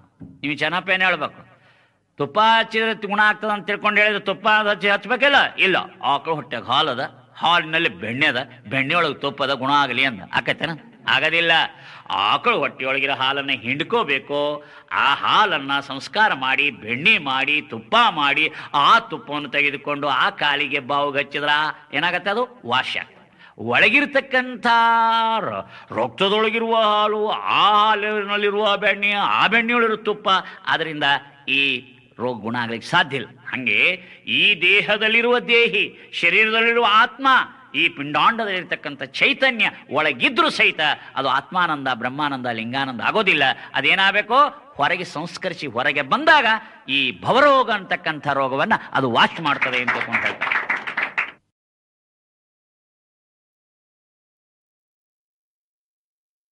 ಇನ್ನೊಂದು ಉದಾಹರಣೆ ನಿಮಗೆ ಕೊಡ್ತೀನಿ. ಇನ್ನೊಂದು ಉದಾಹರಣೆ, ಈಗ ಸಾಮಾನ್ಯವಾಗಿ ಚರ್ಮ ರೋಗ ಆಗಿದ್ರೆ ಆ ಚರ್ಮ ರೋಗಕ್ಕೆ ಒಂದು ಡಾಕ್ಟರ್ ಒಂದು ಔಷಧ ಹೇಳ್ತಾರೆ. ಏನಪ್ಪ? ಈ ಆಟೋ ಬ್ಲಡ್ ಇಂಜೆಕ್ಷನ್ ಅಂತ ಮಾಡ್ತಾರೆ. ರಕ್ತ ತಗೋತಾರ, ತಗೊಂಡು ಮತ್ತೆ ರಕ್ತ ಒಳಗೆ ಇಂಜೆಕ್ಟ್ ಮಾಡ್ತಾರೆ. ನೀವು ಕೇಳ್ಬೋದು, ಏನೋ ಮತ್ತು ಒಳಗೆ ರಕ್ತ ಇರ್ತದಲ್ರಿ, ಮತ್ತು ಆ ಚರ್ಮ ರೋಗ ಗುಣ ಆಗಲಿ ಅಂದ್ರೆ ಅವ್ರು ಹೇಳ್ತಾರೆ ಒಳಗಿರುವ ರಕ್ತ ಹೊರಗೆ ಬರಬೇಕು, ಹೊರಗಿರುವ ರಕ್ತ ಒಳಗೆ ಹೋಗಬೇಕು, ಅಂದ್ರೆ ಮಾತ್ರ ಅದು ಚರ್ಮ ರೋಗ ಗುಣ ಆಗುತ್ತೆ ಅಂತ ಹೇಳ್ತಾರೆ. ಅದಕ್ಕಾಗಿ ಇಲ್ಲಿರ್ತಕ್ಕಂಥದ್ದನ್ನು ಅದೇ ರೀತಿಯಲ್ಲಿ ಶರಣರು ಹೇಳ್ತಾರೆ. ಏನು ಮಾಡ್ತಾರೆ, ಒಳಗಿರುವ ದೇವರು ಹೊರಗೆ ಬರಬೇಕು, ಹೊರಗಿರುವ ದೇವರು ಮತ್ತೆ ಒಳಗೆ ಹೋಗ್ಬೇಕು, ಹಿಂಗೆ ಆಟೋ ಬ್ಲಡ್ ಇಂಜೆಕ್ಷನ್ ಆಗಬೇಕು. ಅಂದಾಗ ಏನಾಗುತ್ತೆ, ಭವರೋಗ ಅಂತಕ್ಕಂಥದ್ದು ನಾವು ಕಳ್ಕೊಳ್ಳಿಕ್ಕೆ ಸಾಧ್ಯದ. ಅದಕ್ಕೆ ಬಸವಣ್ಣವ್ರು ಬಹಳ ಸುಂದರವಾಗಿರ್ತಕ್ಕಂಥ ಒಂದು ವಚನವನ್ನು ಇಲ್ಲಿ ಹೇಳ್ತಾರೆ ನೋಡಿ. ಅಂತರಂಗದೊಳಗಿದ್ದ ನಿರಾಕಾರ ಲಿಂಗವನು ಸಾಕಾರ ಲಿಂಗವ ಮಾಡಿ ಶ್ರೀ ಗುರುಸ್ವಾಮಿಯನ್ನ ಕರಸ್ಥಲಕ್ಕೆ ತಂದು ಕೊಟ್ಟನಯ್ಯ. ಇಂತಪ್ಪ ಲಿಂಗವಂತರಂಗವನಾವರಿಸಿ ಅಂತರಂಗದ ಕರಣಗಳೇ ಕಿರಣಗಳಾಗಿ ಆ ಬೆಳಗುವ ಚಿದಂಶಿಕವೇ ಪ್ರಾಣಲಿಂಗವು, ಆ ಮೂಲ ಚೈತನ್ಯವೇ ಭಾವಲಿಂಗವು. ಇದನರಿದು ನೋಡುವ ನೋಟ ಭಾವ ಪರಿಪೂರ್ಣವಾಗಿ ತಾನು ತಾನಾದಲ್ಲದೆ ಇದಿಟ್ಟು ತೋರುವುದಿಲ್ಲವಾಗಿ ಅಖಂಡ ಪರಿಪೂರ್ಣವಪ್ಪ ನಿಜವು ತಾನೇ ಕೂಡಲು ಸಂಗಮ ದೇವ. ಇಲ್ಲಿ ಅಂತರಂಗದೊಳಗಿರ್ತಕ್ಕಂಥ ನಿರಾಕಾರವಾಗಿರ್ತಕ್ಕಂಥದ್ದು ಸಾಕಾರ ಲಿಂಗವಾಗಿ ಇಲ್ಲಿ ಬಂತು. ಈ ಸಾಕಾರವಾಗಿರ್ತಕ್ಕಂಥದ್ದು ಮತ್ತೆ ಅಂತರಂಗದಲ್ಲಿ ನಿರಾಕಾರವಾಗಿ ಹೋಗ್ತದೆ. ಅಂದ್ರೆ ಆಟೋ ಬ್ಲಡ್ ಇಂಜೆಕ್ಷನ್ ಆಯ್ತು. ಇಲ್ಲಿ ಆಟೋ ಬ್ಲಡ್ ಇಂಜೆಕ್ಷನ್ ಆದಾಗ ಏನಾಯ್ತು, ಭೌರವವನ್ನು ಕಳಲಿಕ್ಕೆ ಬರ್ತದೆ ಅನ್ನುವಂಥ ಸುಂದರವಾದ ಕಲ್ಪನೆಯನ್ನ ಇಲ್ಲಿ ಹೇಳ್ತಾರೆ. ಇನ್ನೂ ಆಳವಾಗಿ ಅವರು ಒಂದು ಮಾತನ್ನು ಹೇಳ್ತಾರೆ. ಏನಂತಂದ್ರೆ, ಆ ಸ್ಥಿತಿಗೆ ಹೋದಾಗ ತಾನೇ ತಾನಾಗ್ತಾನೆ ಅಂತ. ತಾನೇ ತಾನಾಗೋದಂದ್ರೆ ಜೀವಾತ್ಮ ಪರಮಾತ್ಮನೇ ತಾನಾಗ್ತಕ್ಕಂಥದ್ದು. ಮತ್ತೊಂದು ಕಡೆ ಹಿಂಗೆ ಹೇಳ್ತಾರೆ ಶರಣರು, ದೀಪದ ಬೆಳಗು ಕಣ್ಣಿನ ಬೆಳಗು ಕೂಡಿ ವಸ್ತುವ ಕಾಂಬಂತೆ ನಿನ್ನ ಬೆಳಗು ನನ್ನ ಬೆಳಗು ಕೂಡಿ ಲಿಂಗವ ಕಾಣ ಬಂದಿತ್ತು ಅಂತ ಹೇಳ್ತಾರೆ. ಈಗೊಂದು ವಸ್ತುವನ್ನು ಕಾಣಬೇಕಾದ್ರೆ ಎರಡು ಬೆಳಕು ಬೇಕು. ಒಂದು ದೀಪದ ಬೆಳಕೂ ಬೇಕು, ನಮ್ಮ ಕಣ್ಣಿನ ಬೆಳಕೂ ಬೇಕು. ಕಣ್ಣಿನ ಬೆಳಕಿಲ್ಲದೆ ಕುರುಡಿದ್ರೆ ಇದು ಕಾಣೋದಿಲ್ಲ.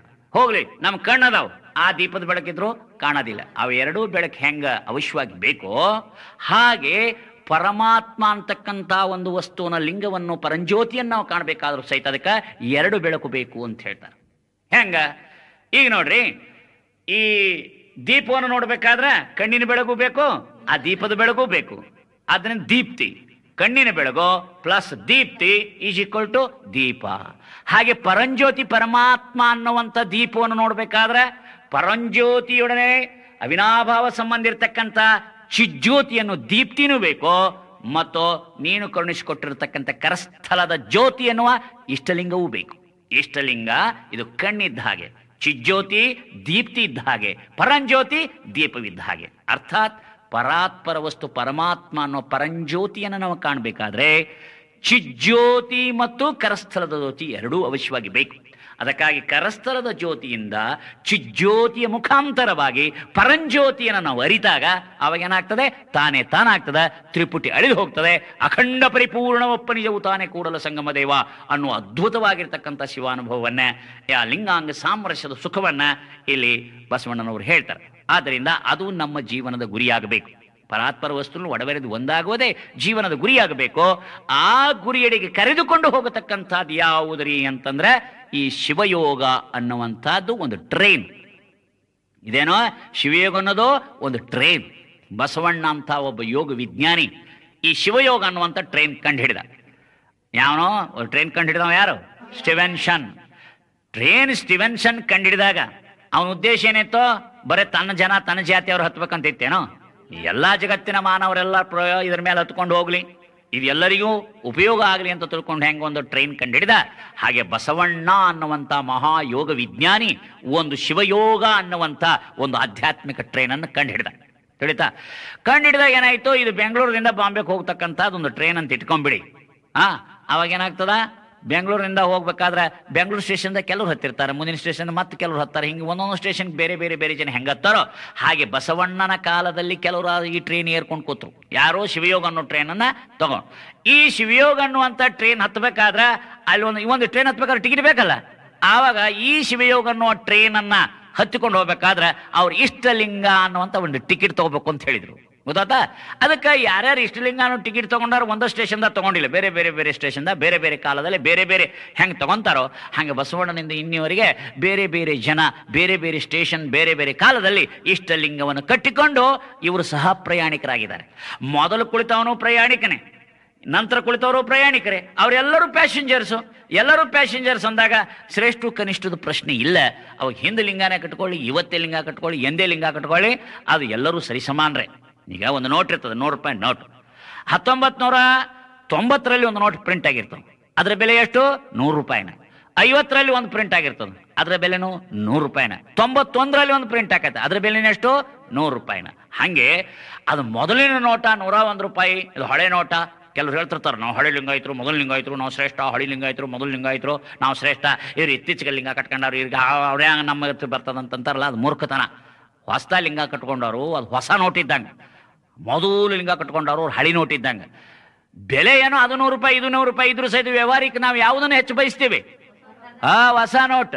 ಆದ್ರಿಂದ ಹೊಸ ಲಿಂಗ ಕಟ್ಕೊಂಡವರು ಹೊಸ ನೋಟ್ ಇದ್ದಂಗೆ, ಮೊದಲು ಲಿಂಗಾಯತರು ಇವು ಹಳಿ ನೋಟ್ ಇದ್ದಂಗೆ. ಆದ್ರಿಂದ ಅಲ್ಲಿ ಭೇದವನ್ನು ಮಾಡಬಾರ್ದು. ಅಂಗದ ಮೇಲೆ ಲಿಂಗ ಇದ್ದವರೆಲ್ಲ ಕೂಡಲ ಸಂಗಮನ ಒಂದೇ ಅಂತ ತಿಳ್ಕೊಂಡು ಹೇಳ್ತಾರೆ ಶರಣರು. ಈ ತತ್ವವನ್ನು ಜಗತ್ತಿನ ಮಾನವ ಕುಲ ಉದ್ಧಾರಕ್ಕಾಗಿ ಇಷ್ಟಲಿಂಗವನ್ನು ಕೊಟ್ಟಾರ. ಈ ಇಷ್ಟಲಿಂಗದ ಈ ಅರ್ಥ ಏನಪ್ಪಾ ಅಂತಂದ್ರೆ, ಇದಕ್ಕೆ 2 ಅರ್ಥದ. ಇಷ್ಟಿ ಅಂದ್ರೆ ಪೂಜೆ, ಪೂಜೆಗೆ ಅರ್ಹವಾದ ಲಿಂಗವು ಯಾವುದೋ ಅದು ಇಷ್ಟಲಿಂಗ. ಇನ್ನೊಂದು ಅರ್ಥ ಏನಂದ್ರೆ, ಅನಿಷ್ಟಗಳನ್ನು ಹೊಡೆದೋಡಿಸಿ ಇಷ್ಟವನ್ನು ಕೊಡುವುದು ಯಾವುದೋ ಅದು ಇಷ್ಟಲಿಂಗ. ಮನದ ಅನಿಷ್ಟವಿರಲಿ, ಮನೆಯ ಅನಿಷ್ಟ ಇರಲಿ, ಹೊರಗಿನ ಅನಿಷ್ಟ ಇರಲಿ, ಒಳಗಿನ ಅನಿಷ್ಟ ಇರಲಿ, ದುಷ್ಟಶಕ್ತಿ ಅಂತೇನು ಇವಿಲ್ ಅಂತೇನು ಹೇಳ್ತೀವಿ, ಅದರ ಕೂಡ ಹೋರಾಟ ಮಾಡಿ ಇಷ್ಟ ಮಂಗಲವನ್ನು ಕೊಡ್ತಕ್ಕಂಥದ್ದು ಯಾವುದೋ ಅದು ಇಷ್ಟಲಿಂಗ ಅನ್ನುವಂಥ ಮಾತನ್ನು ಹೇಳ್ತಾರೆ. ಅದಕ್ಕೆ ಇಷ್ಟಲಿಂಗ ಅಂತಕ್ಕಂಥದ್ದು ಇದು ಬಸವಣ್ಣನಕ್ಕಿಂತಲೂ ಪೂರ್ವದಲ್ಲಿ ಇತ್ತು ಅಂತ ತಿಳ್ಕೊಂಡು ಏನು ಹೇಳ್ತಾರಲ್ಲ, ಅದು ಕೆಲವ್ರು ಹೇಳ್ತಾರೆ. ಈ BP ರೋಗದವ್ರು ಹೇಳ್ತಾರೆ. BP ರೋಗ ಅಂದ್ರೆ ಗೊತ್ತೇ ನಿಮಗೆ? BP ಅಂದ್ರೆ ಬಸವ ಪೂರ್ವ ಅಂತ. ಕೆಲವ್ರು ಹೇಳ್ತಾರೆ ಬಸವ ಆವಾಗಿತ್ತು, ಇವಾಗ ಎಂದೂ ಇರಲಿಲ್ಲ. ಅದಕ್ಕಾಗಿ ಮೊದಲು ಇರಲಿಲ್ಲ.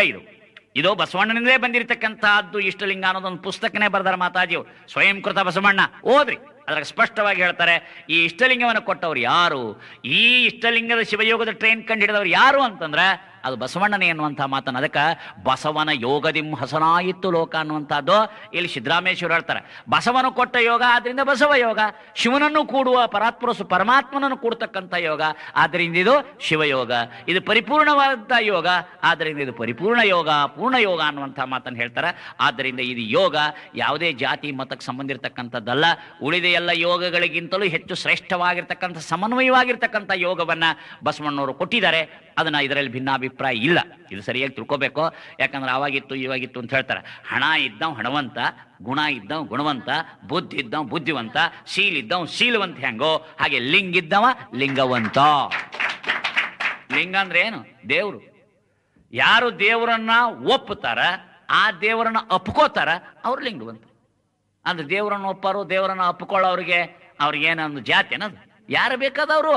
ಅದು ಜ್ಯೋತಿಯ ಕುರುಹು, ಜಾತಿಯ ಕುರುಹು ಅಲ್ಲ, ಅದು ಜ್ಯೋತಿಯ ಕುರುಹು ಅನ್ನೋದನ್ನು ನಾವು ನೆನಪಿನಿಡಬೇಕು.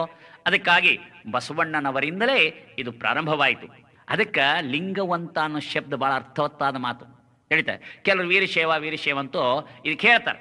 ಆದರೆ ವೀರಶೈವ ಈ ಶಬ್ದದ ಎಟಿಮಾಲಜಿಯನ್ನ ಅನೇಕರು ಬೇರೆ ಬೇರೆ ರೀತಿ ಹೇಳ್ತಾರೆ. ಒಬ್ರು ಒಂದು ಮಾತು ಹೇಳ್ತಾರೆ, ವೀರಶೈವ ಅಂದ್ರೆ ಏನ್ರಿ ಅಂತ ತಿಳ್ಕೊಂಡು ಕೆಲವರು ಕೇಳ್ತಾರೆ. ಕೆಲವರು ಏನು ವ್ಯಾಖ್ಯಾನ ಮಾಡ್ಯಾರಪ್ಪ ಅಂತಂದ್ರೆ, ಇದು ವಿ ಶಬ್ದ ಏನ ಉಚ್ಯತೆ ವೀರ ಅಂತ ಹೇಳ್ತಾರೆ. ಅಂದ್ರೆ ವಿ ಶಬ್ದಕ್ಕೆ ವೀರ ಅಂತ ಅರ್ಥ ಮಾಡ್ತಾರೆ. ರ ಅಂತಂದ್ರೆ ಶಿವಜೀವೈಕ್ಯದಲ್ಲಿ ರಮಿಸುವವನು ಯಾವನೋ ಅವನು ವೀರಶೈವ ಅಂತ ಹೇಳ್ತಾರೆ. ಶಿವಜೀವೈಕ್ಯದ ವಿದ್ಯೆಯಲ್ಲಿ ರಮಿಸುವವನು ಯಾವನೋ ಅವನು ವೀರಶೈವ ಅಂತ ಅರ್ಥ ಮಾಡಿದ್ರೆ, ಶಂಕರಾಚಾರ್ಯನು ಶಿವಜೀವೈಕ್ಯದಲ್ಲಿ ರಮಿಸಿರ್ಬೋದು, ಮತ್ತೊಬ್ರು ಬೇಡ್ರ ಕಣ್ಣಪ್ಪನೂ ಇರ್ಬೋದು, ವಿವೇಕಾನಂದರು ಇರ್ಬೋದು, ಮತ್ತು ಅರವಿಂದರು ಇರ್ಬೋದು, ಬೇರೆಯವರು ಇರ್ಬೋದು. ಆದ್ದರಿಂದ ಶಿವಜೀವೈಕ್ಯದಲ್ಲಿ ಮತ್ತು ಇನ್ನೊಂದು ಏನದ್ರಲ್ಲಿ ದೋಷ ಐತೆ ಅಂದ್ರೆ ವ್ಯಾಕರಣ ದೃಷ್ಟಿಯಿಂದಲೂ ವೀರ ದೀರ್ಘ ವೀರ, ಆದ್ರೆ ವಿದ್ಯಾ ಅನ್ನೋದು ಹೃಸ್ವ ಐತಿ. ಹೃಸ್ವಿದ್ರು ವಿದ್ಯಾ ಅನ್ನೋದಕ್ಕೆ ಹೆಂಗ ಅರ್ಥ ಆಕತ್ತೆ ನಮ್ಗೆ ಅರ್ಥ ಆಗೋದಿಲ್ಲ. ಆದ್ರೆ ಇಷ್ಟೇ ತಿಳ್ಕೋಬೇಕು, ವೀರಶೈವ ಅನ್ನೋದು ಅದು ಶೈವದ ಒಂದು ಬ್ರಾಂಚ್, ಅಂದ್ರೇನೋ ಒಂದು ರೆಂಬೆ ಇದ್ದ ಹಾಗೆ. ಅಲ್ಲಿ ಅನೇಕ ಶೈವಗಳು ಬರ್ತಾವ. ಶೈವ ಅನ್ನೋದು ಮೂಲ ಕಾಂಡ, ಮೂಲವಾದ ಬೊಡ್ಡೆ. ಅದಕ್ಕೆ ಸಪ್ತಶೈವಗಳಂತ ಬರ್ತಾವ. ಅದು ಆದಿಶೈವ, ಪ್ರವರಶೈವ, ಕಾಳಾಮುಖ ಶೈವ, ವೀರಶೈವ ಅನ್ನುವಂಥದ್ದು ಅನೇಕ. ಇದು one of the branches of Shaivism. ಈಗ ನೋಡ್ರಿ, ಒಂದು ಪೆರ್ಲ ಗಿಡ ಅದ, ಸೀಬೆ ಗಿಡ ಅದ. ಸೀಬೆ ಗಿಡದ ಯಾವುದೇ ರೆಂಬೆಯಲ್ಲಿ ಹಣ್ಣು ಇದ್ರೆ ಅದು ಒಂದು ರೆಂಬೆಯಲ್ಲಿ ಹೆಚ್ಚಿರ್ಬೋದು, ಇನ್ನೊಂದು ರೆಂಬೆಯಲ್ಲಿ ಕಡಿಮೆ ಇರ್ಬೋದು. ಒಂದು ರೆಂಬೆಯಾಗ ಸೀಬೆ ಹಣ್ಣಿದ್ದು ಇನ್ನೊಂದು ರೆಂಬೆ ಒಳಗೆ ಮಾವಿನ ಹಣ್ಣು ಇರ್ತಾವೇನ? ಇರೋದಿಲ್ಲ. ಎಲ್ಲ ರೆಂಬೆಗಳಲ್ಲಿ ಕೊಂಬೆಗಳಲ್ಲಿ ಒಂದೇ ಜಾತಿ ಹಣ್ಣು ಹೆಂಗಿರ್ತಾವೋ ಹಂಗೆ ಶೈವದ ಬ್ರಾಂಚಸ್ ಎಷ್ಟೇ ಇರಲಿ, ಅವು ಸಪ್ತಶೈವ ಇರಲಿ ಅಥವಾ ಅಷ್ಟಶೈವ ಇರಲಿ ಅಥವಾ ಇನ್ನೇನು ಎಷ್ಟೇ ಇದೆ ಇರಲಿ, ಯಾರೇ ಇರಲಿ, ಎಷ್ಟೇ ಇರಲಿ, ಅವೆಲ್ಲದರಲ್ಲಿಯೂ ಮುಖ್ಯವಾಗಿರುವ ಗುರಿ ಏನಪ್ಪಾ ಅಂದ್ರೆ ದೇವತಾ ಶಿವನನ್ನು ಪೂಜೆ ಮಾಡೋದೇ ಮುಖ್ಯವಾಗಿರ್ತಕ್ಕಂಥ ಗುರಿ ಐತಲ್ಲಿ. ಅದಕ್ಕಾಗಿ ಇಲ್ಲಿ ವೀರಶೈವ, ಶೈವ ವೀರಶೈವ ಲಿಂಗವಂತ. ಮುಖ್ಯವಾದಂಥ ವ್ಯತ್ಯಾಸ ಏನಪ್ಪಾ ಅಂತಂದ್ರೆ, ಸ್ಥಾವರ ಲಿಂಗವನ್ನ ಗುಡಿಯಲ್ಲಿ ಪೂಜೆ ಮಾಡುವವರು ಯಾರೋ ಅವರು ಶೈವರು. ಆ ಸ್ಥಾವರ ಲಿಂಗ ದೇವತಾ ಶಿವನ ಕುರುಹು. ಅದೇ ಸ್ಥಾವರ ಲಿಂಗವನ್ನೇ, ದೇವತಾ ಕುರುಹಾಗಿರ್ತಕ್ಕಂಥ ಸ್ಥಾವರ ಲಿಂಗವನ್ನೇ ಚುಳುಕಾಗಿ ಮಾಡಿಕೊಂಡು, ಚರಲಿಂಗವನ್ನಾಗಿ ಮಾಡಿಕೊಂಡು ಊರಿಂದ ಊರಿಗೆ ಹೋಗುವಾಗ ಹಸುಬಿಯಲ್ಲಿಟ್ಟುಕೊಂಡು, ಚೀಲದಲ್ಲಿಟ್ಟುಕೊಂಡು, ಅಥವಾ ವಿರಕ್ತರಾದರೂ ಜುಟ್ಟದಲ್ಲಿ ಕಟ್ಟಿಕೊಂಡು ಹೋಗತಕ್ಕಂಥ ಏನು ಪದ್ಧತಿ ಇತ್ತು ಅದಕ್ಕೆ ವೀರಶೈವ ಅಂತಾರೆ. ಆ ವೀರಶೈವಕ್ಕೂ ಲಿಂಗವಂತ ಧರ್ಮಕ್ಕೂ ಬಹಳ ಜಗಜಾಂತರ ವ್ಯತ್ಯಾಸ ಐತೆ ಅಂತ ತಿಳ್ಕೋಬೇಕು. ಇದೇನಪ್ಪ ಅಂದ್ರೆ, ಲಿಂಗವಂತ ಧರ್ಮ ಅಂತಂದ್ರೆ ಇದು ಹೆಂಗಂದ್ರೆ, ಇದು ತೆಂಗಿನ ಮರ ಇದ್ದಾನೆ. ಈ ತೆಂಗಿನ ಮರ ಈ ಗಿಡದ ಬ್ರಾಂಚ್ ಅಲ್ಲ, ಹೌದಾ? ಏನೋ ಈ ಗಿಡದ ಬ್ರಾಂಚ್ ಏನದು? ಯಾವ ಗಿಡದ ಬ್ರಾಂಚ್ ಅಲ್ಲ, ಅದು ಸ್ವತಂತ್ರವಾಗಿರುವ ಗಿಡ. ಅದಕ್ಕೆ ಯಾವ ಬ್ರಾಂಚನೂ ಇಲ್ಲ. ತೆಂಗಿನಕ್ಕೆ ಯಾವ ಬ್ರಾಂಚ್ ಇರೋದಿಲ್ಲ, ಅಲ್ಲಿ ಯಾವ ರೆಂಬೆ ಕೊಂಬೆಗಳಿರೋದಿಲ್ಲ. ಅದ ಖಂಡ ಒಂದೇ ಹೆಂಗಿರ್ತದೋ ಹಾಗೆ ಲಿಂಗವಂತ ಧರ್ಮ ಅಥವಾ ಬಸವ ಧರ್ಮ ಅಥವಾ ಶರಣ ಧರ್ಮ ಅಂತ ನಾವೇನು ಕರಿತೀವಿ, ಅದು ಎಲ್ಲದೂ ಒಂದೇ ಅರ್ಥ. ಅದಕ್ಕೊಂದು ವಿಶೇಷವಾಗಿರ್ತಕ್ಕಂಥದ್ದು ಒಂದು ಬೇಕಾದ್ರೆ ನಿಮಗೊಂದು ದೃಷ್ಟಾಂತ ಹೇಳ್ತೀನಿ. ಒಮ್ಮೆ ಮಹಾಮನಿಯಲ್ಲಿ, ಬಸವಣ್ಣನವರ ಮಹಾಮನಿಯಲ್ಲಿ ಒಂದು ಮಗು ಹುಟ್ಟಿತು. ಆ ಮಗು ಯಾವುದ್ರಿ ಅಂದರೆ ವಿಶ್ವಧರ್ಮ ಅನ್ನುವಂಥ ಒಂದು ಮಗು ಹುಟ್ಟಿತು. ಮಗುವಿಗೆ ತೊಟ್ಟಿಲಾಗ ಹಾಕಿ ನಾಮಕರಣ ಮಾಡೋ ಸಮಾರಂಭ ನಿಮಗೆಲ್ಲ ಗೊತ್ತೈತಿ. ಅದಕ್ಕಾಗಿ ಒಂದು ದಿನ ತೊಟ್ಟಿಲಾಗಿಟ್ಟು ನಾಮಕರಣ ಮಾಡಬೇಕು ಅಂತ ತಿಳ್ಕೊಂಡು ಎಲ್ಲ ಶರಣರು 770 ಅಮರಗಣಗಳೆಲ್ಲ ಕೂಡಿದರು. ಅನುಭವ ಮಂಟಪ ಅನ್ನೋ ತೊಟ್ಟಿಲ್ದೊಳಗ ಈ ವಿಶ್ವಧರ್ಮ ಅನ್ನುವಂಥ ಮಗುವನ್ನು ಹಾಕಿ ಇದಕ್ಕೆ ಹೆಸರಿಡಬೇಕು ಅಂದರು. ಏನು ಹೆಸರಿಡಬೇಕು? ಅದಕ್ಕೆ ಸಿದ್ದರಾಮೇಶ್ವರ ಹೇಳಿದ್ರು, ಇದು ಬಸವಣ್ಣನ ಮಗು, ಬಸವಕುಮಾರ, ಆದ್ದರಿಂದ ಇದಕ್ಕೆ ಬಸವ ಧರ್ಮ ಅನ್ರಿ ಅಂತ. ಬಸವನ ಧರ್ಮ ಅಂತ ತಿಳ್ಕೊಂಡು ಹೇಳ್ತಾರೆ ಶರಣರು, ಹೇಳ್ತಾರೆ ಬಸವನ ಧರ್ಮ ಅನ್ನುವಂಥ ಮಾತನ್ನು ಹೇಳ್ತಾರೆ. ಒಳ್ಳೇದು ಬಸವ ಧರ್ಮ ಅಂತ ತಿಳ್ಕೊಂಡು ಬಹಳ ಖುಷಿ ಪಟ್ರು. ಒಂದು ತಿಳ್ಕೋಬೇಕು ನಿಮಗೆ, ಬಸವ ಧರ್ಮ ಅಂತ ಅಂದಿದ್ರೆ ಈಗೇನು ನಮ್ಮ ಸಮಾಜದಲ್ಲಿ ಜನರಿಗೆ ದಿಶಾಭೂಲ್ ಮಾಡ್ತಾ ಇದ್ದಾರಲ್ಲ, ಅದು ಆಗ್ತಿರ್ಲಿಲ್ಲ. ಯಾಕ? ಬಸವ ಧರ್ಮ ಯಾರಿಂದ ಹುಟ್ಟಿತು ಅಂತ ಯಾರು ಕೇಳಕ್ ಸಾಧ್ಯ ಇಲ್ಲ. ಬಸವಣ್ಣನಿಂದ ಹುಟ್ಟಿರೋದು ಬಸವ ಧರ್ಮ, ಯೇಸು ಕ್ರಿಸ್ತನ ಹುಟ್ಟಿದ್ದು ಕ್ರಿಶ್ಚಿಯನ್ ಧರ್ಮ, ಮೊಹಮ್ಮದ್ ಪೈಗಂಬರ್ ಹುಟ್ಟಿರೋದು ಮೊಹಮ್ಮದೀಯ ಧರ್ಮ, ಬುದ್ಧನಿಂದ ಹುಟ್ಟಿರೋದು ಬೌದ್ಧ ಧರ್ಮ ಅಂತ ಹೆಂಗೋ ಹಾಗೆ ಬಸವಣ್ಣಿಂದ ಹುಟ್ಟಿದ್ದು ಬಸವ ಧರ್ಮ ಅಂತಿದ್ರು. ಆ ಹೆಸರನ್ನೇ ಬಳಕೆಯಲ್ಲಿ ತರಲಾರದಕ್ಕೆ ಕೆಲವರು ಏನು ಮಾಡಿದ್ರು, ಇದು ಆಗಿತ್ತು ಈಗಿತ್ತು ಹಿಂದಿತ್ತು ಅಂತ ತಿಳ್ಕೊಂಡು ಹೇಳಿ ಬಸವಣ್ಣನ ಗುರುತ್ವವನ್ನು ತಪ್ಪಿಸಬೇಕಂತ ಅನೇಕ ಪ್ರಯತ್ನಗಳು ಮಾಡಿದ್ದಾರೆ. ಯಾಕೆ ಹಿಂಗೆ ಪ್ರಯತ್ನ ಮಾಡಿದ್ರು ಅಂತ ನೀವು ಕೇಳಬಹುದು. ಕೆಲವರಿಗೆ ಬಸವಣ್ಣನ ಸಮತಾವಾದ ಇದು ನುಂಗ್ಲಿಕ್ಕೆ ಬಹಳ ಕಷ್ಟ ಆಯಿತು. ಅದಕ್ಕೆ ಜಾತಿವಾದಿಗಳಿಗೆ ಬಸವಣ್ಣ ಬಹಳ ಕಷ್ಟ, ಬಸವ ತತ್ವವನ್ನು ಅನುಷ್ಠಾನ ಮಾಡ್ತಕ್ಕಂಥದ್ದು ಬಹಳ ಕಷ್ಟ ಐತಿ. ಅದಕ್ಕಾಗಿ ಜಾತಿವಾದಿಗಳು ಏನು ಮಾಡಿದ್ರು, ಇದು ಬಸವಣ್ಣನ ಗುರುತ್ವವನ್ನು ತಪ್ಪಿಸಿ ಆಮೇಲೆ ಯಾರಿಗೋ ಈ ಗುರುತ್ವ ಪಟ್ಟ ಕಟ್ಟಬೇಕು ಅನ್ನುವಂತಹ ಪ್ರಯತ್ನದಲ್ಲಿ ಅದಕ್ಕೆ ಏನು ಮಾಡಿದ್ರು ಅಂದರೆ, ಇದಕ್ಕೆ ಬಸವ ಧರ್ಮ ಅನ್ನೋದನ್ನು ಬಿಟ್ಕೊಂಡು ಏನೇನೋ ಹೆಸರಿಟ್ರು. ಅದಕ್ಕಾಗಿ ಈ ಅವಾಂತರಗಳು ನಮ್ಮ ಸಮಾಜದಲ್ಲಿ ಆಗಿದೆ, ಅದನ್ನು ಮುಂದೆ ಹೇಳ್ತೀನಿ. ಈಗ ಎರಡನೇದು ಏನು ಮಾಡಿದ್ರು, ಇದು ವಚನ ಧರ್ಮ. ಯಾಕ? ತಾಯಿ ವಚನಾಂಬಿಕೆ, ಈ ಧರ್ಮದ ತಾಯಿ ಯಾರು? ವಚನಾಂಬಿಕೆ ಇರೋದ್ರಿಂದ ಏನಂದ್ರು ವಚನ ಧರ್ಮ ಅಂತ. ಅದಕ್ಕೆ M.R. ಶ್ರೀನಿವಾಸ್ ವಚನ ಧರ್ಮ ಸಾರ ಅಂತ ಬರೆದ್ರು ಅವರು. ವಚನ ಧರ್ಮ ಅಂತ ಇರಲಿ, ಇದೊಂದು ಹೆಸರು ಬಹಳ ಚಂದ, ವಚನ ಧರ್ಮ ಅಂತ. ಮೂರನೇದವ್ರು ಏನಂದ್ರು, ಎಲ್ಲ ಬರೇ ಒಬ್ಬರೇ ಇದನ್ನು ಜೋಪಾನ ಮಾಡೋದಿಲ್ಲ, 770 ಅಮರಗಣಗಳು ಈ ಮಗುವನ್ನ ಲಾಲನೆ ಪಾಲನೆ ಮಾಡೋ ಕಾರಣ ಇದಕ್ಕೇನು ಅನ್ಬೇಕು ಅಂತಂದ್ರೆ ಶರಣ ಧರ್ಮ ಅನ್ನೋದು. ಆಗ್ಲಿ ಶರಣ ಧರ್ಮ, ಒಳ್ಳೇದು ಶರಣ ಧರ್ಮ.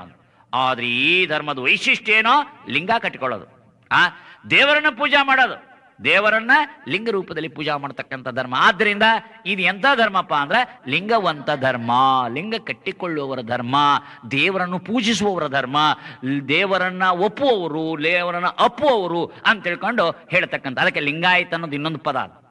ಲಿಂಗಾಯತ ಅನ್ನೋ ಶಬ್ದಕ್ಕೆ ವಿರುದ್ಧವಾಗಿರ್ತಕ್ಕಂಥ ಇನ್ನೊಂದು ಶಬ್ದವನ್ನ ನಾವು ನೋಡ್ಬೋದು, ಲೋಕಾಯತ. ಲೋಕಾಯತ ಅಂದ್ರೆ ಏನು? ಚಾರ್ವಾಕರು ಅಂತ ಅರ್ಥ.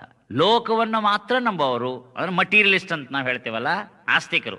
ಹಾಗೆ ಲೋಕವನ್ನು ಮಾತ್ರ, ಈ ಜಗತ್ತನ್ನು ಮಾತ್ರ, ಮ್ಯಾಟರ್ ಅಥವಾ ಜಡವಸ್ತುವನ್ನು ಮಾತ್ರ ಒಪ್ಪುವವರು ಹೆಂಗೆ ಲೋಕಾಯತರೋ, ಈ ಲೋಕದ ಆಚೆಗೆ, ಜಗತ್ತಿನ ಆಚೆಗೆ ಇರ್ತಕ್ಕಂಥ ಪರಾತ್ಪರವಸ್ತು ಪರಮಾತ್ಮನನ್ನ ಒಪ್ಪುವವರು ಅಪ್ಪುವವರು ಯಾರೋ ಅವರು ಲಿಂಗಾಯತರು.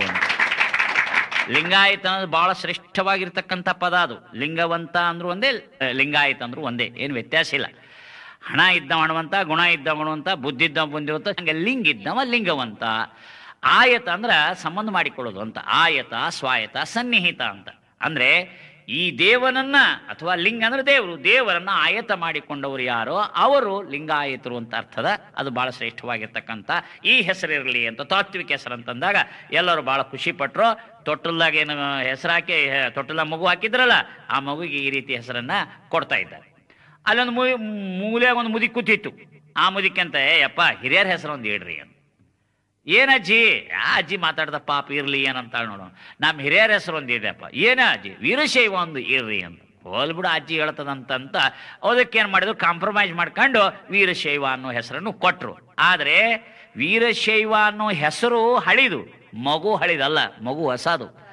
ನವಜಾತ ಶಿಶು ಬಸವಣ್ಣನವರ ಮಹಾಮನೆಯಲ್ಲಿ ಹುಟ್ಟಿರತಕ್ಕಂಥ, ಅನುಭವ ಮಂಟಪದಲ್ಲಿ ಹೆಸರುಗೊಂಡಿರತಕ್ಕಂಥ ಈ ಹೊಸ ಧರ್ಮ ಶಿಶುವಿಗೆ ಒಂದು ಹಳೆ ಹೆಸರನ್ನು ಇಟ್ಟರು. ಆ ಹೆಸರನ್ನು ತಕ್ಕಂಡು ಇವ್ರು ಏನು ಮಾಡ್ತಿದ್ರು, ವೀರಶೈವ ಆಗಮದಲ್ಲಿತ್ತು, ಆಗಿತ್ತು, ಈಗಿತ್ತು ಅಂತ ತಿಳ್ಕೊಂಡು ಹೇಳಿ ವೀರಶೈವ ಅನ್ನೋ ಶಬ್ದವನ್ನು ಹೆಚ್ಚು ಒತ್ತು ಕೊಟ್ಟು ಹೇಳ್ತಾ ಈ ಬಸವಣ್ಣನಿಗೆ ಗುರುತ್ವ ಕೊಡಬಾರ್ದು ಅಂತ ತಿಳ್ಕೊಂಡು ಕೆಲವರು ಹೇಳೋದ್ರಿಂದ ನಾವು ಆದಷ್ಟು ಮಟ್ಟಿಗೆ ಏನು ಮಾಡಬೇಕು ಅಂದರೆ ವೀರಶೈವ ಪದವನ್ನು ಕಡಿಮೆ ಬಳಸ್ತಾ ಲಿಂಗವಂತ, ಲಿಂಗಾಯತ ಶಬ್ದವನ್ನೇ ಜಾಸ್ತಿ ಬಳಸ್ತಾ ಹೋದರೆ ಈ ಸಮಾಜವನ್ನು ಕಟ್ಟಲಿಕ್ಕೆ ಅನುಕೂಲ ಆಗ್ತದೆ ಅನ್ನೋ ದೃಷ್ಟಿಯಿಂದ ನಾವು ಹೆಚ್ಚು ಲಿಂಗಾಯತ ಅನ್ನೋ ತಾತ್ವಿಕ ಪದವನ್ನು ಬಳಸಬೇಕು. ಈ ಧರ್ಮ ಗುರುವಿನ ಹೆಸರಿನಿಂದ ಬಳಸೋದು ಇನ್ನೂ ಭಾಳ ಒಳ್ಳೆಯದು. ಹೆಂಗ? ಬಸವ ಧರ್ಮ ನೋಡ್ರಿ. ಯಾವ ಧೂರ್ತ ಪಂಡಿತನು, ಯಾವ ಧೂರ್ತ ಶಾಸ್ತ್ರಿಯು ಬಸವಣ್ಣನಕ್ಕಿಂತಲೂ ಬಸವ ಧರ್ಮ ಇತ್ತು ಅಂತ ಹೇಳಲಾರ, ಸಾಧಿಸಲಾರ. ಯಾವ ಮೂರ್ಖನು ನಂಬಲಾರ. ಯೇಸು ಕ್ರಿಸ್ತನಿಂತ ಮೊದಲು ಧರ್ಮ ಇತ್ತು ಅಂತ ಯಾವನು ಸಾಧಿಸಲಾರ. ಯಾವ ಮೂರ್ಖನೂ ಒಪ್ಪಲಿಕ್ಕೆ ಸಾಧ್ಯ ಇಲ್ಲ. ಬುದ್ಧನಿಕ್ಕಿಂತಲೂ ಮೊದಲು ಬೌದ್ಧ ಧರ್ಮ ಇತ್ತು ಅಂತ ತಿಳ್ಕೊಂಡು ಎಂಥ ಪಂಡಿತನು ಹೇಳಿ ಸಾಧಿಸಲಾರ, ಯಾವ ಮೂರ್ಖನು ಒಪ್ಪಲಾರ. ಹಾಗೆ ಬಸವಣ್ಣಕ್ಕಿಂತಲೂ ಮೊದಲು ಬಸವ ಧರ್ಮ ಇತ್ತು ಅಂತ ಹೇಳಲಿಕ್ಕೆ ಯಾವ ಶಾಸ್ತ್ರಿಗಳಿಗೂ ಸಾಧ್ಯ ಇಲ್ಲ, ಯಾವ ಪಂಡಿತರಿಗೂ ಸಾಧ್ಯ ಇಲ್ಲ, ಯಾವ ಹುಚ್ಚನೂ ಒಪ್ಪಲಿಕ್ಕೆ ಸಾಧ್ಯವಿಲ್ಲ. ಆದ್ದರಿಂದ ಬಸವ ಧರ್ಮ ಅಂತ ತಿಳ್ಕೊಂಡು ಹೇಳೋದು ಒಂದು ಹೆಚ್ಚು ಒಂದು ದೃಷ್ಟಿಯಿಂದ ನಾವು ಈ ಅಪಾಯವನ್ನು, ಈ ಗಂಡಾಂತರವನ್ನು ತಪ್ಪಿಸಲಿಕ್ಕೆ ಭಾಳ ಪ್ರಯೋಜನ ಅಂತ ನಮಗನಿಸ್ತದೆ. ಆದರೂ ಸಹಿತ ಬಸವ ಧರ್ಮ, ಲಿಂಗವಂತ ಧರ್ಮ, ವಚನ ಧರ್ಮ ಮತ್ತು ಶರಣ ಧರ್ಮ ಅಂದ್ರೆ ಇದು ಒಂದೇ ಒಂದು ಧರ್ಮ. ಇದು ಬಸವಣ್ಣನ ಮಹಾಮನೆಯಲ್ಲಿ ಹುಟ್ಟಿರ್ತಕ್ಕಂಥ ಯೇಸು ಕ್ರಿಸ್ತ ಯಾವ ರೀತಿಯಲ್ಲಿ ಒಂದು ಕ್ರಿಶ್ಚಿಯನ್ ಧರ್ಮ ಕೊಟ್ಟೋ, ಮೊಹಮ್ಮದ್ ಪೈಗಂಬರ ಯಾವ ರೀತಿಯಲ್ಲಿ ಒಂದು ಹೊಸ ಧರ್ಮ ಮೊಹಮ್ಮದ್ ಈ ಧರ್ಮವನ್ನು, ಇಸ್ಲಾಂ ಧರ್ಮವನ್ನು ಕೊಟ್ಟೋ, ಗುರು ನಾನಕ ಯಾವ ಅರ್ಥದಲ್ಲಿ ಯಾವ ಒಂದು ತಾತ್ವಿಕವಾಗಿರ್ತಕ್ಕಂಥ ದೃಷ್ಟಿಯಿಂದ ಒಂದು ನಾನಕ ಧರ್ಮ ಅಥವಾ ಸಿಖ್ ಧರ್ಮವನ್ನು ಕೊಟ್ಟೋ, ಬುದ್ಧ ಹೆಂಗೆ ಬೌದ್ಧ ಧರ್ಮವನ್ನು ಕೊಟ್ಟೋ, ಅದಕ್ಕಿಂತಲೂ ಹೆಚ್ಚು ಸುವ್ಯವಸ್ಥಿತವಾಗಿ ಸಿಸ್ಟಮೆಟೈಸ್ಡ್ ಮಾಡಿ ಈ ಧರ್ಮವನ್ನು ಬಸವಣ್ಣ ಕೊಟ್ಟ. ಅದರಲ್ಲಿ ಯಾವ ಸಂಶಯವಿಲ್ಲ. ಬಸವಣ್ಣನಿಂದಲೇ ಈ ಧರ್ಮ ಹುಟ್ಟಿತು ಅನ್ನೋದನ್ನು ನಾವು ನಂಬಬೇಕು. ಆದ್ದರಿಂದ ಇದು ಬಸವ ಧರ್ಮ, ಇದು ಲಿಂಗವಂತ ಧರ್ಮ, ಇದು ಶರಣ ಧರ್ಮ. ಈಗ ನಾವು ಲಿಂಗಾಯತ ಲಿಂಗ ಪದವನ್ನು ಬಳಸ್ತಾ ಇರುವಾಗ ಇದನ್ನು ನಾವು ತಿಳ್ಕೋಬೇಕು. ಅದಕ್ಕಾಗಿ ಇಲ್ಲಿ ನಾನು ಇಷ್ಟಲಿಂಗದ ಕಲ್ಪನೆಯನ್ನು ಹೇಳ್ತಾ ಇದ್ದೆ. ಕೆಲವರು ಏನು ಮಾಡ್ತಾರಪ್ಪ, ಕೆಲವು ಅನೇಕರು ಹೇಳ್ತಾರೆ ಏನು ಒಳಗೆ ಲಿಂಗ ಐತಲ್ಲ, ಅದಕ್ಕಾಗಿ ಒಳಗೆ ಲಿಂಗ ಇರುವಾಗ ಇಷ್ಟಲಿಂಗ ಯಾಕೆ ಬೇಕು? ನಾವು ತಿಳ್ಕೊಂಡ್ಬಿಟ್ರೆ ಆಯ್ತಲ್ಲಪ್ಪ. ಚಿದಾನಂದ ರೂಪ ಶಿವೋಹಂ ಶಿವೋಹಂ, ನಾನು ಆತ್ಮಸ್ವರೂಪದೀನಿ, ನಾ ಚಿದಾನಂದ ಸ್ವರೂಪದೀನಿ ಅಂತ ತಿಳ್ಕೊಂಡ್ರೆ ನಾವು ಬ್ರಹ್ಮದೀವಿ, ಅಹಂ ಬ್ರಹ್ಮಾಸ್ಮಿ ಅಂತ ತಿಳ್ಕೊಂಡ್ರೆ ನೋಡ್ರಿ, ತಿಳ್ಕೊಂಡ್ರೆ ಬ್ರಹ್ಮ ಆಗೋದಿಲ್ಲ. ಈಗ ಹುಡುಗಿ ಐತಲ್ಲ ಬಸವಶ್ರೀ, ನಾನು ತಾಯಿ ಇದ್ದೇನೆ, ನಾನು ತಾಯಿ ಇದ್ದೇನೆ, ನಾನು ತಾಯಿ ಇದ್ದೇನೆ ಅಂದ್ರೆ ತಾಯಿ ಆಗ್ತಾಳೆ ಏನಕ್ಕೆ? ಆದ್ರೆ ತಾಯಿ ಆಗೋ ಶಕ್ತಿ ಆಕಿಗೆ ಅದ. ಆದ್ರಕ್ಕೆ ದೊಡ್ಡಾಕಿ ಆಗ್ಬೇಕು, ಲಗ್ನ ಮಾಡ್ಕೋಬೇಕು, ಸಂಸಾರ ಮಾಡಬೇಕು, ಮಕ್ಕಳಿಬೇಕು, ಆವಾಗ ತಾಯಿ ಆಗ್ತಾ. ಇಲ್ಲಿರಿ ತಾಯಿ ಆಗ ಬರಲ್ಲ. ಬರೇ ತಾಯಿ ಇದ್ದೀನಿ, ಒಂದು ಸಣ್ಣ ಮಗು ತಾಯಿ ಇದ್ದೀನಿ ತಾಯಿ ಇದ್ದೀನಿ ತಾಯಿ ಇದ್ದೀನಿ ಅಂದ್ರೆ ಹೆಂಗೆ ತಾಯಿ ಆಗಕ್ಕೆ ಸಾರೋದಿಲ್ವೋ? ಹಾಗೆ ನಾ ಬ್ರಹ್ಮ ಇದ್ದೀನಿ ಅಂತ ತಿಳ್ಕೊಂಡು ಅಂದ್ರೆ ನಾ ಶಿವ ಇದ್ದೀನಿ ನಾನು ಸಚ್ಚಿದಾನಂದ ಸ್ವರೂಪ ಇದ್ದೀನಿ ಅಂದ್ರೆ ಅಲ್ಲ. ನಾವು ತಾಯಿ ಆಗಬೇಕಾದ್ರೆ ಹೆಂಗೆ ಪ್ರೊಸೀಜರ್ ಅದ, ಅದೇ ರೀತಿಯಲ್ಲಿ ನಾವು ಬ್ರಹ್ಮ ಆಗಬೇಕು. ಬರೇ ಬ್ರಹ್ಮ ಅಂತ ತಿಳ್ಕೊಂಡ್ರಲ್ಲ, ನಾವು ಶಿವ ಅಂತ ತಿಳ್ಕೊಂಡ್ರಲ್ಲ, ಅದು ಆಗಬೇಕು. ಅದನ್ನು ಆಗೋ ಸಲುವಾಗಿ ಏನು ಮಾಡಬೇಕು? ಸಾಧನ ಬೇಕು. ಆ ಸಾಧನಕ್ಕೆ ಶಿವಯೋಗ ಅಂತಕ್ಕಂಥ ಮಾತನ್ನು ಅವ್ರು ಹೇಳ್ತಾರೆ. ಅದಕ್ಕಾಗಿ ಇಲ್ಲಿ ಒಂದು ದೃಷ್ಟಾಂತ ಕೊಡ್ತೇನೆ ನಿಮ್ಗೆ. ಒಮ್ಮೆ ಒಂದು ಹುಲಿ ಕುರಿ ಹಿಡಿಲಿಕ್ಕೆ ಬಂದಿತ್ತು. ಕುರಿ ಹಿಡ್ಕೊಂಡು ಓಡಿ ಹೋಗ್ಬೇಕು ಅಂತ ಬಂದಿತ್ತು. ರಾತ್ರಿ ಸಮಯದಲ್ಲಿ ಕುರಿ ಹಿಂಡಿದ ಬಂದಾಗ ಅವು ಕುರಿ ದೊಡ್ಡಿತ್ತಲ್ಲ, ಆ ದೊಡ್ಡಿಗೆ ಬಂತು. ಅದು ತುಂಬ ಗರ್ಭಿಣಿಯಾಗಿತ್ತು. ಗರ್ಭಿಣಿ ಆಗಿದಂಥ ಸಂದರ್ಭದೊಳಗೆ ಆ ಕುರಿ ಹಿಡ್ಕೊಂಡು ಹೋಗುವಂಥ ಒಂದು ಪ್ರಸಂಗದೊಳಗಾಗಿ ಅದಕ್ಕೆ ಪ್ರಸವ ಆಯ್ತು. ಪ್ರಸವ ಆದ ಕೂಡಲೇ ಸಣ್ಣ ಮರಿ ಅದು ಹುಟ್ಟಿತು. ಅದು ಗೊತ್ತಾಯ್ತು ಕುರುಬರಿಗೆ. ಅವ್ರು ಗಲಾಟೆ ಮಾಡಿದ ಕೂಡ ಅದೇನು ಮಾಡ್ತೀವಿ, ಅದ್ರ ಓಡಿ ಹೋಗ್ಬಿಡ್ತು. ಓಡೋದ ನಂತರ ಸಣ್ಣ ಪುಟಾಣಿ ಏನಿತ್ತು ಕುರಿ ಮರಿಯಿತ, ಹುಲಿ ಮರಿಯಿತ, ಅದು ಅಲ್ಲೇ ಉಳಿತು. ಅವ್ರಿಗೆ ಭಾಳ ಖುಷಿ ಆಯಿತು. ಅದನ್ನು ಜೋಪಾನ ಮಾಡಿ ಅದು ಕುರಿಯೊಡನೆ ಕುರಿಯ ಹಾಲ ಕುಡ್ಕೊಂಡು ಅದು ದೊಡ್ಡದಾಯ್ತು. ಮುಂದೆ ಹಂಗೆ ಕುರಿ ಓಡಾಡ್ತಿತ್ತು. ಕುರಿನ ತಿನ್ನೋದನ್ನೆಲ್ಲ ತಿನ್ಕೊಂಡು ಹಂಗೆ ಇರುವಾಗ ಒಂದು ಅರಣ್ಯದೊಳಗೆ ಹೋಗ್ತಿತ್ತು. ಅರಣ್ಯದಲ್ಲಿ ಎಲ್ಲ ಕುರಿ ಹಿಂಡಿನೊಳಗಿರುವಾಗ ಆ ಮೂಲ ಹುಲಿ ಏನಿತ್ತು, ತಾಯಿ ಹುಲಿ, ಅದು ಗುಡುಗು ಹೊಡಿದ ಕೂಡ ಎಲ್ಲ ಓಡಾಕತ್ತಿದ್ವು ಕೂಡಲೇ ಅದಾಗ ಇದನ್ನು ಓಡಾಕತ್ತು. ಅದಕ್ಕೆ ಭಾಳ ಆಶ್ಚರ್ಯ ಅನಿಸ್ತು. ಕುರಿಗಳೆಲ್ಲ ಓಡಿ ಹೋಗ್ತಾ ಇದ್ರಿ, ನನ್ನ ಜಾತಿಯ, ನನ್ನ ಸ್ವರೂಪದ, ನನ್ನ ಮಗು ಇದು ಓಡಿ ಹೋಗ್ತೈತಲ್ಲ ಅಂತ ತಿಳ್ಕೊಂಡು ಭಾಳ ಆಶ್ಚರ್ಯ ಅನಿಸ್ತು. ಓಡಿ ಹೋಗಿ ಅದು ಕಿವಿ ಹಿಡಿತು. ಯಾರು ನೀನು ಅಂತ. ನಾನು ಕುರಿ ಅಂತಾರು. ನೀನು ಯಾರು ಅಂತ. ನಾನು ಕುರಿ ಅಂತ. ನೀನು ಕುರಿ ಅಲ್ಲ, ಹುಲಿ. ಅಲ್ಲ, ನಾನು ಕುರಿ. ಅದಕ್ಕೆ ಗೊತ್ತಾಗ್ಲಿಲ್ಲ, ಅದು ಅಜ್ಞಾನಿ ಇತ್ತು. ಅದಕ್ಕಾಗಿ ಏನಿತ್ತು, ಅದು ನಾ ಕುರಿ ಅಂತ. ಅವಾಗ ಕಿವಿ ಗಂಡಿ ಹಿಡ್ಕೊಂಡು ಏನು ಮಾಡಿತೋ, ಅದು ನೀರಿನಲ್ಲಿ ತೋರಿಸ್ತು. ನೋಡು, ನಿನ್ನ ಮುಖ ನೋಡು, ನನ್ನ ಮುಖ ನೋಡು, ಅದ್ರ ಮುಖ ನೋಡು. ನೀನು ಕುರಿ ಹೆಂಗದೆಯೋ ನನ್ನ ಹಂಗದೆಯೋ. ನೋಡ್ತದ ಹಿಂಗೆ ನೋಡ್ತದ. ಕುರಿ ಒಮ್ಮೆ ನೋಡ್ತು, ತನ್ನ ನೋಡ್ಕೊಂತು. ಆಮೇಲೆ ಹುಲಿ ನೋಡ್ತತ್ತು, ನನ್ನ ಮುಖವನ್ನು ನೀರಿನಲ್ಲಿ ನೋಡ್ತು. ಓ ಹೌದು, ನಾನು ಕುರಿ ಅಲ್ಲ, ನಾನು ಹುಲಿ ಮರಿ ಅಂತ ತಿಳ್ಕೊಂತು. ಯಾವುದು ಇಲ್ಲಿವರೆಗೆ ಕುರಿ ಮರಿಯಾಗಿರ್ತಕ್ಕಂಥ ಕುರಿ ಹುಲಿ ಇತ್ತಲ್ಲ, ಅದೇನು ತಿಳ್ಕೊತೋ, ಓಹೋ ನಾನು ಕುರಿ ಹುಲಿ ಅಲ್ಲ, ಹುಲಿ ಮರಿ ಅಂತ ತಿಳ್ಕೊಂತು. ಇಲ್ಲಿ ಮೊದಲೇನಿತ್ತು, ಅದು ಮೊದಲು ಹುಲಿ ಮರಿನೇ ಇತ್ತು. ಏನು ಭ್ರಾಂತಿಯಿಂದ ತಿಳ್ಕೊಂಡಿತ್ತು, ಕುರಿಮರಿ ಅಂತ ತಿಳ್ಕೊಂಡು ಅದರ ಪರಿಸರದಲ್ಲಿ ಬೆಳೆದುದರಿಂದ ಅದು ಹಂಗೆ ತಿಳ್ಕೊಂಡಿತ್ತು. ಹಂಗೆ ಈ ಜನ ಏನಿರ್ತಾರಲ್ಲ, ಏನು ತಿಳ್ಕೊಂಡಿರ್ತಾರಪ್ಪ ಅಂತಂದ್ರೆ, ಹಂಗೆ ಕುರಿಮರಿ ಅಂತ ತಿಳ್ಕೊಂಡಿತ್ತಲ್ಲ, ನಾನು ಆ ಜಾತ್ಯವ, ನಾನು ಈ ಜೀತವ, ನಾನು ಲಿಂಗಾಯತ, ನನ್ನ ಬ್ರಾಹ್ಮಣ, ನಾನು ಕುರುಬ, ನಾನು ಒಲೆಯ, ನನ್ನ ಮಾಧವ, ನಾನು ಕನ್ನಡಿಗ, ನಾನು ತಮಿಳ, ನಾನು ಮರಾಠಿ, ನಾನು ಅದು ಅಂತ ತಿಳ್ಕೊಂಡು ಇವೇನೆಲ್ಲ ಹೆಂಗೆ ತಿಳ್ಕೊಂಡು ನಾನು ಕುರಿಮರಿ ಅಂತ. ಆದ್ರೆ ನಿಜವಾಗಿ ಹೇಳ್ಬೇಕಂತಂದ್ರೆ, ನಾನು ಅಂದ್ರೆ ಏನು, ನಾನು ಸಚ್ಚಿದಾನಂದ ಸ್ವರೂಪ ಇದ್ದೀನಿ, ಚಿದಾನಂದ ರೂಪ ಶಿವೋಂ ಅಂತ ತಿಳ್ಕೊಂಡು ಅದನ್ನು ತಿಳ್ಕೋಬೇಕಾದ್ರೆ ಆ ಹುಲಿ ಮರಿಗೆ ಹೆಂಗೆ ನೀರ ಅನ್ನೋ ದರ್ಪಣ ಆಯ್ತೋ, ತನ್ನ ಸ್ವರೂಪ ನೋಡ್ಲಿಕ್ಕೆ ಹೆಂಗೆ ದರ್ಪಣ ಆಯ್ತೋ, ಆ ದರ್ಪಣದ ಮುಖಾಂತರವಾಗಿ ಅದು ತಿಳ್ಕೊಳ್ಳಿಕ್ಕೆ ಸಾಧ್ಯ. ಅದನ್ನು ತೋರಿಸಿದವ್ರು ಯಾರು ಅಂತಂದ್ರೆ, ಅದು ಒಂದು ಗುರುಹುಲಿ. ಆ ಗುರುಹುಲಿ ಹೇಳಿದಂಗ ಆವಾಗ ಆ ದರ್ಪಣ ಕೊಟ್ಟಾಗ ಅದಕ್ಕೆ ತಿಳಿತು, ಹೌದು. ಹಂಗೇನೆ ನಾವೇನು ತಿಳ್ಕೊಂಡಿದ್ದೀವಿ, ನಾವು ಜೀವಭಾವದಲ್ಲಿದ್ದೇವೆ. ನಾವು ಬಡವರು, ನಾವು ಶ್ರೀಮಂತರು, ನಾನು ಕುರುಪಿ, ನಾನು ಸ್ವರೂಪಿ, ನಾನು ಆ ಜಾತ್ಯವ, ಈ ಜಾತ್ಯವ, ನಾನು ಆ ಭಾಷೆ, ಈ ಭಾಷೆ ಅಂತ ಏನು ಹೇಳ್ತಾರಲ್ಲ, ಅವರೆಲ್ಲ ಕುರಿಮರಿ ಇದ್ದಂಗೆ.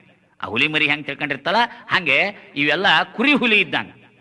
ಈಗ ಗುರು ಅಂತಕ್ಕಂಥದ್ದು ಒಂದು ದರ್ಪಣ ಕೊಡ್ತಾನೆ. ಇಷ್ಟಲಿಂಗ ಅನ್ನುವ ದರ್ಪಣ ಕೊಟ್ಟಾಗ, ಇಷ್ಟಲಿಂಗ ದರ್ಪಣದಲ್ಲಿ ಸ್ವರೂಪ ಸಾಕ್ಷಾತ್ಕಾರ ಮಾಡಿಕೊಂಡಿರ್ತಕ್ಕಂಥ ಈ ಜೀವಾತ್ಮ, ಹೌದು, ಅವಾಗ ತಿಳ್ಕೊತಾನ, ನಾನು ಜೀವಾತ್ಮ ಅಲ್ಲ, ನಾನು ಸಾಮಾನ್ಯವಾಗಿರ್ತಕ್ಕಂಥ ಯಾವ ಹೆಣ್ಣಲ್ಲ, ಗಂಡಲ್ಲ, ಅದಲ್ಲ, ಇದಲ್ಲ, ನಾನು ಚಿದಾನಂದ ಸ್ವರೂಪನೇ ಇದ್ದೇನೆ, ಪರಮಾತ್ಮ ಸ್ವರೂಪ ಇದ್ದೇನೆ ಅಂತ.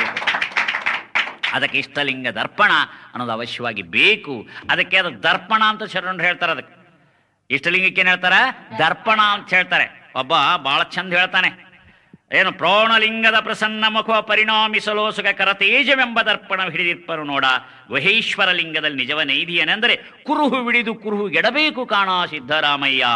ಇದನ್ನ ಸಿದ್ದರಾಮಯ್ಯನಿಗೆ ಬೋಧೆ ಮಾಡುವಾಗ ಹೇಳ್ತಾರೆ, ಆ ಪ್ರಾಣಲಿಂಗದ ಸ್ವರೂಪವನ್ನು, ಆತ್ಮಸ್ವರೂಪವನ್ನು ತಿಳ್ಕೋಬೇಕಾದ್ರೆ ಕುರುಹು ಗೆಡಬೇಕು. ಇಷ್ಟಲಿಂಗ ದರ್ಪಣವನ್ನು ಹಿಡಿದುಕೊಂಡು ಆ ದರ್ಪಣ ನೋಡ್ತಾ ತನ್ನ ಸ್ವರೂಪವನ್ನು ಕಾಣಬೇಕು ಅನ್ನುವಂಥ ಮಾತನ್ನು ಇಲ್ಲಿ ಹೇಳ್ತಾರೆ. ಬಹಳ ಸೊಗಸಾಗಿರ್ತಕ್ಕಂಥ ಇನ್ನೊಂದು ಸುಂದರವಾದಂಥ ಮಾತನ್ನ ಇಲ್ಲಿ ಮಗ್ಗೆ ಮಾಯಿದೇವಿ ಬಹಳ ಚೆನ್ನಾಗಿ ಹೇಳ್ತಾರೆ. ಅದನ್ನ ನಿಮ್ಗೆ ಹೇಳ್ತೀನಿ, ಅದು ಬಹಳ ವಂಡರ್ಫುಲ್ ಇದೆ. ಮುಕುರವನೀಕ್ಷಿಪಂಗನಯ ಬುದ್ಧಿಯ ದೇಂ ವರ ರೂಪ ಹಾವ ಭಾವ ಕಲ್ಪಿತ ವಿಭ್ರಮಾಪ್ತ ನಿಜ ಮಂಗಳ ಮೂರ್ತಿಯಂ ನೀಕ್ಷಿಪೆಲ್ಲಿಯೋ ಮುಕುರವನೆ ನಿರೀಕ್ಷಿಪೆಡೆಯಲ್ಲಿಯೋ ತನ್ನನೆ ನೋಳ್ಪಳೈಸೆ ಲೈಂಗಿಕ ನಿಯಮಾರ್ಚನಾನುಭವದ ಅರ್ಪಣದೋಳ್ ಶರಣಂ ಶಿವಾಧವ. ಮಗ್ಗೆ ಮಾಯ್ದು ಹೇಳ್ತಾರೆ, ಕನ್ನಡಿಯನ್ನು ನೋಡಿಕೊಳ್ಳುವ ಯುವತಿಯ ಉದ್ದೇಶ ಏನದ? ಕನ್ನಡಿಯನ್ನು ನೋಡಬೇಕೆಂಬುದಿಲ್ಲ, ತನ್ನ ಸೌಂದರ್ಯ ಲಾವಣ್ಯವನ್ನ, ತನ್ನ ವಿಲಾಸವನ್ನ ನೋಡಿ ಖುಷಿ ಪಡ್ಬೇಕನ್ನುವಂಥ ಉದ್ದೇಶ ಹೆಂಗದೋ ಅದರಂತೆ ಲಿಂಗದರ್ಪಣವನ್ನ ಒಬ್ಬ ಶಿವಯೋಗಿಯಾಗಿರ್ತಕ್ಕಂಥ ಇವನು ಯಾಕೆ ನೋಡ್ತಾನಪ್ಪ ಅಂದ್ರೆ, ಲಿಂಗ ನೋಡಬೇಕಂತ ಲಿಂಗ ನೋಡೋದಿಲ್ಲ, ತನ್ನ ಸ್ವರೂಪವನ್ನ ನೋಡಬೇಕು ಅನ್ನುವ ದೃಷ್ಟಿಯಿಂದ ಲಿಂಗ ದರ್ಪಣ ನೋಡ್ತಾನೆ. ನೋಡು, ಈ ಕನ್ನಡಿ ನೋಡ್ಬೇಕಂತ ನಾವು ಕನ್ನಡಿ ನೋಡೋದಿಲ್ಲ. ಒಬ್ಬ ಹೆಣ್ಮಗಳು ಮೇಕಪ್ ಮಾಡ್ಕೊಳ್ಬೇಕಾದ್ರೆ ಕನ್ನಡಿ ನೋಡ್ಕೊತಾಳೇನೆ? ಇಲ್ಲ, ತನ್ನ ಮೇಕಪ್ ಸರಿಯಾಗಿದೆ ಇಲ್ಲೋ, ನಾನು ಈ ಸಿನಿಮಾ ಕೊಂತೀನಿ ಗಂಡನ ಜೊತೆಗೆ ಚಂದಾಗಿದ್ದೀನಿ ಇಲ್ಲತ್ತ ಮುಖ ನೋಡೋ ಸಲುವಾಗಿ ಏನ್ ಮಾಡ್ತಾಳೆ, ಕನ್ನಡಿ ನೋಡ್ಕೊತಾಳೆ. ಕನ್ನಡಿ ನೋಡೋ ಸಲುವಾಗಿ ಕನ್ನಡಿ ನೋಡದೆ ತನ್ನ ಮುಖದ ಸೌಂದರ್ಯದ ಲಾವಣ್ಯವನ್ನು ನೋಡೋ ಸಲುವಾಗಿ ಹೆಂಗೆ ಕನ್ನಡಿ ನೋಡ್ತಾಳೋ ಹಾಗೆ ಒಬ್ಬ ಶಿವಯೋಗಿ ಆಗಿರ್ತಕ್ಕಂಥ ಶರಣಸತಿ ಆ ಲಿಂಗ ಅನ್ನೋ ದರ್ಪಣವನ್ನು ಯಾಕೆ ನೋಡ್ತಾರಪ್ಪ ಅಂದ್ರೆ, ತಮ್ಮ ಸ್ವರೂಪ ಸಾಕ್ಷಾತ್ಕಾರ ಮಾಡಿಕೊಂಡು ತಮ್ಮ ಸ್ವರೂಪದ ಆನಂದವನ್ನು ಪಡೆಯಬೇಕು ಅನ್ನೋ ಉದ್ದೇಶದಿಂದ ಲಿಂಗವನ್ನು ದರ್ಪಣ ನೋಡ್ತಾರೆ. ಇಲ್ಲೊಂದು ಶರಣ ಹೇಳ್ತಾನೆ, ಕುರು ಹಿಡಿದು ಕುರು ಗೆಡಬೇಕು ಅಂತಾನೆ. ಕುರು ಹಿಡಿದು ಕುರು ಗೆಡಬೇಕು ಅಂದ್ರೆ ಏನಪ್ಪಾ ಅಂತಂದ್ರೆ, ಈಗ ನೋಡದ ಮುನ್ನ ದರ್ಪಣದ ಭಾವಮದುಂಟು ವಿಭ್ರಮಂ ಗೂಡಿ ವಿರಾಜಿಸ್ತಭಿಮುಖಾಸ್ಪದಮಾದ ನಿಜ ಸ್ವರೂಪಮಂ ನೋಡಿದ ನಂತರ ಮರಳಿ ದರ್ಪಣದ ಭಾವಮದುಂಟೆ ತತ್ವಮಂ ನೋಡದ ಮುನ್ನ ಮಾಯೆ ಬೆಳಿಕೆಲ್ಲಿಯ ಮಾಯೆ ಬಿಡಾ ಶಿವಾಧವ. ನೋಡ್ರಿ ಎಷ್ಟು ಚಂದ ಐತಿದೋ. ಈಗ ಒಬ್ಬ ಹೆಣ್ಮಗಳು ಬರ್ತಾ ಕನ್ನಡಿ ಮುಂದೆ ನಿಲ್ತಾ ಕನ್ನಡಿ ನೋಡುಕ್ಕಿಂತಲೂ ಪೂರ್ವ ಡ್ರೆಸ್ ಮಾಡಿಕೊಳ್ಳುವಾಗ ವೇಷಭೂಷಣಗಳನ್ನು ಆಭರಣಗಳನ್ನು ಹಾಕೋವಾಗ ಆಕೆಗೆ ಏನಿರ್ತಂದ್ರೆ ಕನ್ನಡಿ ನೋಡ್ಬೇಕು ಅಂತ ಭಾವನೆ ಇರ್ತದೆ. ಕನ್ನಡಿಯ ಮುಂದೆ ಬಂದು ನಿಂತು ತನ್ನ ಸೊಗಸಾದ ಸುಂದರವಾದ ವೇಷಭೂಷಣವನ್ನು ನೋಡ್ತಾ ನೋಡ್ತಾ ನೋಡ್ತಾ ನನ್ನ ಮುಂದೆ ಕನ್ನಡಿ ಅದನ್ನು ಭಾವಿಸೈತೆ ಅಳದೋಗ್ಬಿಡ್ತದೆ. ನನ್ನ ಮುಂದೆ ಕನ್ನಡಿ ಐತನ ಕಲ್ಪನೆ ಇರೋದಿಲ್ಲ. ಆಕೆ ತನ್ನ ಸೌಂದರ್ಯವನ್ನೇ ನೋಡ್ತಾನೆ. ಗಂಡಸಿದ್ರೆ ತನ್ನ ಮೀಸಿನೇ ತಿಂತಿರ್ತಾನೆ. ನೋಡಿರ್ಬೇಕಾರೆ ಅವ ಕಪ್ಪಿದ್ರು ಸಹಿತ ಹಂಗೆ ಏನೋ ತಾನು ಕಪ್ಪಿದ್ರು ಅದರಲ್ಲಿ ಒಂದು ಸೌಂದರ್ಯವನ್ನು ಪಡಿತಿರ್ತಾನೆ. ತಿಳಿತಾನೆ ಬರೀ ಕೆಂಪಿದ್ದವ್ರು ಅಷ್ಟೇ ಅಲ್ಲ, ಕಪ್ಪಿದ್ದವ್ರು ಹಂಗೆ ತಿಳ್ಕೊತಿರ್ತಾರೆ, ಕೆಂಪಿದ್ದವರು ತಿಳ್ಕೊತಿರ್ತಾರೆ. ಅವ್ರಿಗೆ ತಮ್ಮ ರೂಪ ನೋಡಿ ತಮಗೆ ಆನಂದ ಆಗ್ತಿರ್ತದೆ. ಆ ಆನಂದ ಆಗ್ತಾ ಆಗ್ತಾ ನನ್ನ ಮುಂದೆ ಕನ್ನಡಿ ಅನ್ನೋದು ಸಹಿತ ಮರ್ತು ಬಿಡ್ತಾರೆ ಅವ್ರು. ಹೌದಾ? ತಮ್ಮ ರೂಪದಲ್ಲಿಯೇ ಅವ್ರು ತಲ್ಲೀನ ಆಗ್ತಾರೆ, ಅದರಲ್ಲೇ ಸಂತೋಷ ಪಡ್ತಿರ್ತಾರೆ. ಹಂಗೆ ಪೂಜೆ ಮಾಡೋಕ್ಕಿಂತಲೂ ಪೂರ್ವದಲ್ಲಿ ಈ ಲಿಂಗ ದರ್ಪಣದ ಭಾವ ಇರ್ತದೆ. ಈ ಲಿಂಗ ನೋಡ್ತಾ ನೋಡ್ತಾ ನೋಡ್ತಾ ಲಿಂಗ ದರ್ಪಣದಲ್ಲಿ ಆತ್ಮಸ್ವರೂಪ ಸಾಕ್ಷಾತ್ಕಾರವನ್ನು ಮಾಡಿಕೊಂಡಾಗ ಆತ್ಮದ ಸಚ್ಚಿದಾನಂದ ಸ್ವರೂಪದ ವಿನ್ಯಾಸ ಸೌಂದರ್ಯವನ್ನು ಸವಿತಾ ಇರುವಾಗ ಆವಾಗ ನನ್ನ ಮುಂದೆ ಲಿಂಗ ಐತಿ ಅನ್ನುವ ಕಲ್ಪನೆ ಹೊರಟು ಹೋಗ್ತದ. ಅದಕ್ಕಾಗಿ ಶರಣ ಹೇಳ್ತಾನೆ, ಕುರುಹು ಹಿಡಿದು ಕುರುಹು ಗೆಡಬೇಕು ಕಾಣ ಸಿದ್ದರಾಮಯ್ಯ. ಕುರು ಹಿಡಿದು ಕುರು ಹೊರಟು ಹೋಗ್ಬಿಡ್ಬೇಕು. ಅರಿವಿನಲ್ಲಿ ಆನಂದವನ್ನು ಪಡಿತಾ ಇದ್ದಾಗ ಈ ಕುರು ಇದ್ದು ಇಲ್ಲದಂಗೆ ಆಗ್ತದೆ, ಮಾಯವಾಗ್ತದೆ. ಅಂದ್ರೆ ಓಡಿ ಹೋಗ್ಬೇಕು ಬಿಡ್ಬೇಕಂತಲ್ಲ, ಕನ್ನಡಿಯಲ್ಲಿ ಓಡೋಗಲ್ಲ, ಅಲ್ಲೇ ಇರ್ತತೆ. ಹಾಗೆ ನಾವು ಲಿಂಗ ದರ್ಪಣದಲ್ಲಿ ನಮ್ಮ ಸ್ವರೂಪ ಸಾಕ್ಷಾತ್ಕಾರ ಮಾಡಿಕೊಂಡು ನಾವು ಸಂತೋಷ ಪಡ್ಬೇಕಂತಕ್ಕಂಥ ಮಾತನ್ನ ಶರಣರು ಬಹಳ ಸೊಗಸಾಗಿ ಹೇಳ್ತಾರೆ. ಇನ್ನೊಂದು ನಿಮ್ಗೆ ಹೇಳ್ಬೋದು, ಈಗ ಅಂಜನದ ನೆರವಿನಿಂದ ಭೂಮಿಯೊಳಗ ನೀರೈತಿ ಅಂತ ಹೇಳ್ತಾರೆ. ಈ ಜಲಶಿಲ್ಪಿಗಳು ಹೇಳ್ತಿರ್ತಾರೆ ನೀರನ್ನು. ಬೊರೆ ಒಳಗೆ ನೀರದ ಅಂದ್ರೆ ಏನು ಪ್ರಯೋಜನ? ಅದಕ್ಕೇನು ಮಾಡ್ಬೇಕು? ನಾವು ರಿಗ್ ಯಂತ್ರ ತರಬೇಕು, ಬೋರ್ ಹಾಕಿಸ್ಬೇಕು. ಆವಾಗ ಬೋರ್ ಹಾಕಿದ ಕೂಡಲೇ ಏನು ಮಾಡ್ತತೆ? ಅದು ಚಿಮ್ಮತೈತಿ. ಏನೋ ಚಿಮ್ತದೆ. ನೀರು ಹೆಂಗೆ ಚಿಮ್ಮ ಬರ್ತದ ಹಂಗೆ ಒಳಗೆ ಆತ್ಮ ಐತಿ, ಅದೈತಿ, ಇದೈತಿ, ಇಲ್ಲಿ ಆತ್ಮಾನಂದ ಐತಿ ಅಂತ ತಿಳ್ಕೊಂಡ್ರೆ ಬರೀ ತಿಳ್ಕೊಂಡ್ರೆ ಏನು ಪ್ರಯೋಜನ? ಅದಕ್ಕೇನು ಮಾಡಬೇಕು? ನಾವು ಗುರು ಅವರು ಹೇಳಿ ಆ ರಿಗ್ ಯಂತ್ರ ನೋಡ್ತಕ್ಕಂಥವ್ರನ್ನ ಕರ್ಕೊಂಡು ಬಂದು ಹೆಂಗೆ ರಿಗ್ ಹಾಕಿಸ್ತೀವಲ್ಲ ಭೂಮಿಯೊಳಗೆ, ಹಂಗೆ ಗುರು ಅಂತಕ್ಕಂಥವ್ರು ಒಬ್ಬ ಮಾಲೀಕರನ್ನ ಕರ್ಕೊಂಡು ಬಂದು ಇಷ್ಟಲಿಂಗ ಅನ್ನುವಂಥ ರಿಗ್ ಹಾಕಿಸ್ಬೇಕು ಇದ್ರೊಳಗೆ. ಎಲ್ಲಿ? ಈ ದೇಹದಲ್ಲಿ. ಆ ರಿಗ್ ಹಾಕಿದ ಕೂಡಲೇ ಒಳಗೆ ಆತ್ಮಾನಂದ ಅನ್ನುವಂಥ ರಸ ನೀರು ಚಿಮ್ಮಿ ಬಿಡ್ತದೆ. ಆವಾಗ ನಮಗ ಖುಷಿಯೋ ಖುಷಿ. ನೀರು ಬಂದಾಗ ಹೆಂಗೆ ಖುಷಿ ಆಗ್ತದ ಹಂಗೆ ಆತ್ಮಾನಂದ ರಸವನ್ನೊಳ ಅವಾಗ ಅಪಾರವಾಗಿರ್ತಕ್ಕಂಥ ಖುಷಿ ಆಗ್ತದೆ ಅನ್ನೋದನ್ನು ನಾವು ತಿಳ್ಕೊಬೇಕು. ಆಮೇಲೆ ಇನ್ನೊಂದು ಪ್ರಶ್ನೆ ಐತಿ, ಈ ಗಡಿಯಾರ ಎಲ್ಲರಿಗೆ ಹೆಂಗೆ ಬೇಕೋ ಹಾಗೆ ಲಿಂಗನೂ ಎಲ್ಲರಿಗೆ ಬೇಕು. ಕೆಲವ್ರು ಅಂತಾರ ನಾವು ಲಿಂಗಾಯತರಲ್ಲ ಆದ್ರಿಂದ ನಮಗೆ ಲಿಂಗ ಬೇಡ ಅಂತಾರ. ನಾ ಹೇಳ್ತೇನೆ, ಲಿಂಗಾಯತ ಯಾರಲ್ಲ ಅವ್ರಿಗೇನೆ ಲಿಂಗ ಬೇಕು. ಲಿಂಗಾಯತರಿಗೆ ಯಾಕೆ ಲಿಂಗ ಬೇಕು? ಲಿಂಗಾಯತರಿಗೆ ಲಿಂಗ ಬೇಕಾಗಿಲ್ಲ. ಅಂದ್ರೆ ಏನರ್ಥ? ಲಿಂಗಾಯತರು ಅಂದ್ರೆ ಗೃಹಿಣಿಯರು ಇದ್ದಂಗೆ, ನಾನು ಲಿಂಗಾಯತರು ಅಂದ್ರೆ ಕನ್ಯೆಯರು ಇದ್ದಂಗ. ಈಗ ನೋಡ್ರಿ, ಈಗ ಕನ್ಯೆ ಇತ್ತಂದ್ರೆ ನಾವೇನ್ ಮಾಡ್ತೇವೆ? ನೀನು ಕನ್ಯೆ ಇತ್ತಂದ್ರೆ ವರ ಹುಡುಕ್ತೀವಿ ಅಂತ ತಿಳ್ಕೊಂಡು ಹೇಳ್ಬೋದು. ಗೃಹಿಣಿಯರಿಗೆ ಯಾರಿಗೆ ವರ ಹುಡುಕ್ತಾರ? ಗೃಹಿಣಿಯರಿಗೆ ಯಾರೇ ವರ ಹುಡುಕ್ತೀನಿ ಅಂದ್ರೆ ಕಾಪಾಡಿ ಗಡಿಗೆ ಬಿಗಿತಾರ. ಹೌದಲ್ಲ? ಕನ್ಯೆಗೆನೆ ಹೆಂಗ ವರನೋ ಹಂಗೆ ಈ ಜಗತ್ತಿನೊಳಗ ಲಿಂಗ ಕಟ್ಕೊಂಡವ್ರಿಗೆ ಲಿಂಗ ಅಲ್ಲ, ಲಿಂಗ ಇಲ್ಲದವರಿಗೆ ಲಿಂಗ. ಈಗ ನೋಡ್ರಿ, ನಾನೊಂದು HMT ಫ್ಯಾಕ್ಟ್ರಿ ಮಾಲಕದೀನಿ ಅಂತ ಇಟ್ಕೊಳ್ರಿ. ದಿನಕ್ಕೆ 10,000 ವಾಚ್ಗಳು ನಮ್ಮ ಫ್ಯಾಕ್ಟ್ರಿಯಲ್ಲಿ ಹುಡ್ತಾವ. ನಾ ಎಲ್ಲರಿಗೆ ಒಂದೊಂದು ಫ್ರೀ ಗಡಿಯಾರ ಕೊಡ್ತೀನಿ ಅಂದ್ರೆ ನೀವು ತಗೋತಿರೋ ಇಲ್ಲೋ? ಯಾಕೆ? ಎಡಗೈಗಿದ್ರೆ ಬಲಗೆ ಒಂದು ಕಟ್ರಿ ಅಂತೀನಿ, ಎಲ್ಲರೂ ತಗೊಂತೀನಿ. ನಾನು ಒಬ್ಬ ದೊಡ್ಡ ಜಮೀನ್ದಾರ ಅದೀನಿ. 10,000 ಎಕರೆ ಭೂಮಿ ನೀರಾವರಿ ಐತಿ ನಮ್ದು. ಕಾವೇರಿ ಇದ್ರೊಳಗೆಲ್ಲ ನಮ್ದೇ ಎಲ್ಲ ಮಂಡ್ಯ ಜಿಲ್ಲಾದೊಳಗಿಂದ. ಅವಾಗ 10 ಎಕರೆ ಭೂಮಿ ಕೊಡ್ತೀನಿ ಅಂತೀನಿ, ನೀವು ತಗೋತೀರಿಲ್ಲ? ಯಾಕೆ? ದೊಡ್ಡ ಸಾವುಕಾರರು ಸಹಿತ ಕೊಡ್ರಿ ನಮ್ಗೊಂದು 10 ಎಕರೆ ಅಂತಾರ. ಪುಗುಶೇಟೆ ಬಂದ್ರೆ ಯಾರು ಅಂತಾರ? ಯಾರು ಒಲ್ಲೆ ಅಂತಾರ? ಎಲ್ಲರೂ ಬಯಸ್ತಾರ. ಹಾಗೆ 10 ಎಕರೆ ಭೂಮಿ ಕೊಟ್ರ ತಗತೀರಿ, ಗಡಿಯಾರ ಕೊಟ್ರ ತಗೊಂತೀರಿ. ಜಯನಗರದೊಳಗ 1,000 ಮನೆ ಕಟ್ಸೀನಿ ನಾನು, ಗೊತ್ತಾ? ಎಲ್ಲಾ ಮನೆಗಳಿಗೆ ನಾನೇ ಮಾಲಕ, ತಿಳಿತೇನೆ. ಆದ್ರೂ 5-5 ಲಕ್ಷ ರೂಪಾಯಿ ಒಂದೊಂದು ಮನೆ ಕಟ್ಸಿದೀವಿ. ನಾವೀಗ ಮನೆ ಕೊಡ್ತೀವಿ ಅಂತಂದ್ರೆ ನೀವು ಯಾರು ತಗೊಳಲ್ಲ? ನಮ್ಗೊಂದು ಕೊಡ್ರಿ ಅಂತ ಮೊಮ್ಮಕ್ಕಳಿಗೆ ಇರ್ಲಾಕ ತಗೋತೀರಿ. ಅಂತ ಮನೆ ಕೊಟ್ರ ಮನೆ ತಗೋತೀರಿ, ಹೊಲ ಕೊಟ್ರ ಹೊಲ ತಗೋತೀರಿ, ಗಡಿಯಾರ ಕೊಟ್ರ ಗಡಿಯಾರ ತಗೋತೀರಿ. ಆದ್ಮೇಲೆ ದೇವ್ರ ಕೊಟ್ರೆ ಯಾಕೆ ತಗೊಳಲ್ಲ? ಅಂದ್ರೆ ಏನದು? ಹೊಲ ಮನೆಕ್ಕಿಂತ ದೇವ್ರ ಕಡಿಮೆ ಐತೆ ನಿಮಗೆ? ನೋಡ್ರಿ ಹೆಂಗೈತೆ ಅಂದ್ರೆ ಇದರ ಅರ್ಥ ಏನು ಅಂತಂದ್ರೆ ಸರಿಯಾದ ಕಲ್ಪನೆ ಇಲ್ಲ, ತಪ್ಪು ಕಲ್ಪನೆಯಿಂದ ಜನ ನೋಡ್ಕೊಂಡಿರ್ತಾರೆ. ಇದು ಕಾರಣ ಏನಂದ್ರೆ ಇಷ್ಟೇ ಕಾರಣ, ಈ ಪ್ರೀ ಪ್ರೆಜುಡಿಸ್ ಅಂತ ಇರ್ತದೆ. ಲಿಂಗಾಯತ ಒಂದು ಜಾತಿ, ಲಿಂಗಾಯತ ಒಂದು ಜಾತಿ, ಅದು ನಮಗೆ ಯಾಕೆ ಬೇಕು ಅಂತ ತಿಳ್ಕೊಂತಾರ. ಲಿಂಗಾಯತಿ ಅಲ್ಲ, ಅವ್ರ ಜಾತಿ ಧರ್ಮ, ಯಾರಿಗೆ ಧರ್ಮ ಇರೋದಿಲ್ಲ ಅವ್ರಿಗೆ ನಾವು ಧರ್ಮ ಕೊಡ್ತೀವಿ ಅಂದ್ರೆ ಯಾಕೆ ಸ್ವೀಕರಿಸಬಾರ್ದು? ಇದು ಇಷ್ಟಲಿಂಗ ಅಂತಕ್ಕಂಥದ್ದು ಏನದ, ಅದು ಜಾತಿ ಸೂಚಕವಾಗಿರ್ತಕ್ಕಂಥದ್ದಲ್ಲ, ಅದು ಎಲ್ಲರ ಉದ್ಧಾರಕ್ಕಾಗಿರ್ತಕ್ಕಂಥದ್ದು. ಎಲ್ಲರೂ ಸಮಯ ತಿಳ್ಕೊಳ್ಳಿ ಅಂತ ಗಡಿಯಾರ ಎಲ್ಲರಿಗೂ ಹೆಂಗೆ ಕೊಟ್ಟರು, ಹಾಗೆ ಎಲ್ಲರೂ ದೇವರನ್ನ ತಿಳ್ಕೊಳ್ಳಿ ಅಂತ ಬಸವಣ್ಣನಂತ ಮಹಾಯುಗಪುರುಷ ಇಷ್ಟಲಿಂಗ ಅನ್ನುವಂಥ ಒಂದು ಗಡಿಯಾರ ಕಟ್ಕೊಂಡ. ಆ ಗಡಿಯಾರ ಕಟ್ಟಿದ, ಅದಕ್ಕೆ ರಿಸ್ಟ್ ವಾಚ್ ಅಂತ ನಾವು ಹೆಂಗೆ ಹೇಳ್ತೀವಿ, ಹಾಗೆ ಈ ಇಷ್ಟಲಿಂಗವನ್ನು ಕಟ್ಕೊಂಡ್ರೆ ನಾವು ಎಲ್ಲಿ ಬೇಕಾದಲ್ಲಿ ಸಹಿತ ದೇವರನ್ನು ಕಾಣ್ಲಿಕ್ಕೆ ಆಗ್ತದ. ಎಲ್ಲ ಟೈಮ್ ಹೆಂಗೆ ಎಲ್ಲಿ ಬೇಕಾದಲ್ಲಿ ನಾವು ನೋಡೋಕ್ಕಾಗತ್ತೋ ಹಾಗೆ ಇಷ್ಟಲಿಂಗದ ಇದ್ರೆ ನಾವು ಎಲ್ಲಿ ಬೇಕಾದಲ್ಲಿ ಇದ್ರು ದೇವರ ಸಾಕ್ಷಾತ್ಕಾರ ಮಾಡ್ಕೊಂಡಂಗೆ ಆಗ್ತದೆ ಅಂತಕ್ಕಂಥ ಮಾತನ್ನ ತಾವು ನೆನ್ಪಿಡ್ಬೇಕು. ಓಂ ಶ್ರೀ ಗುರು ಬಸವಲಿಂಗಾಯ ನಮಃ.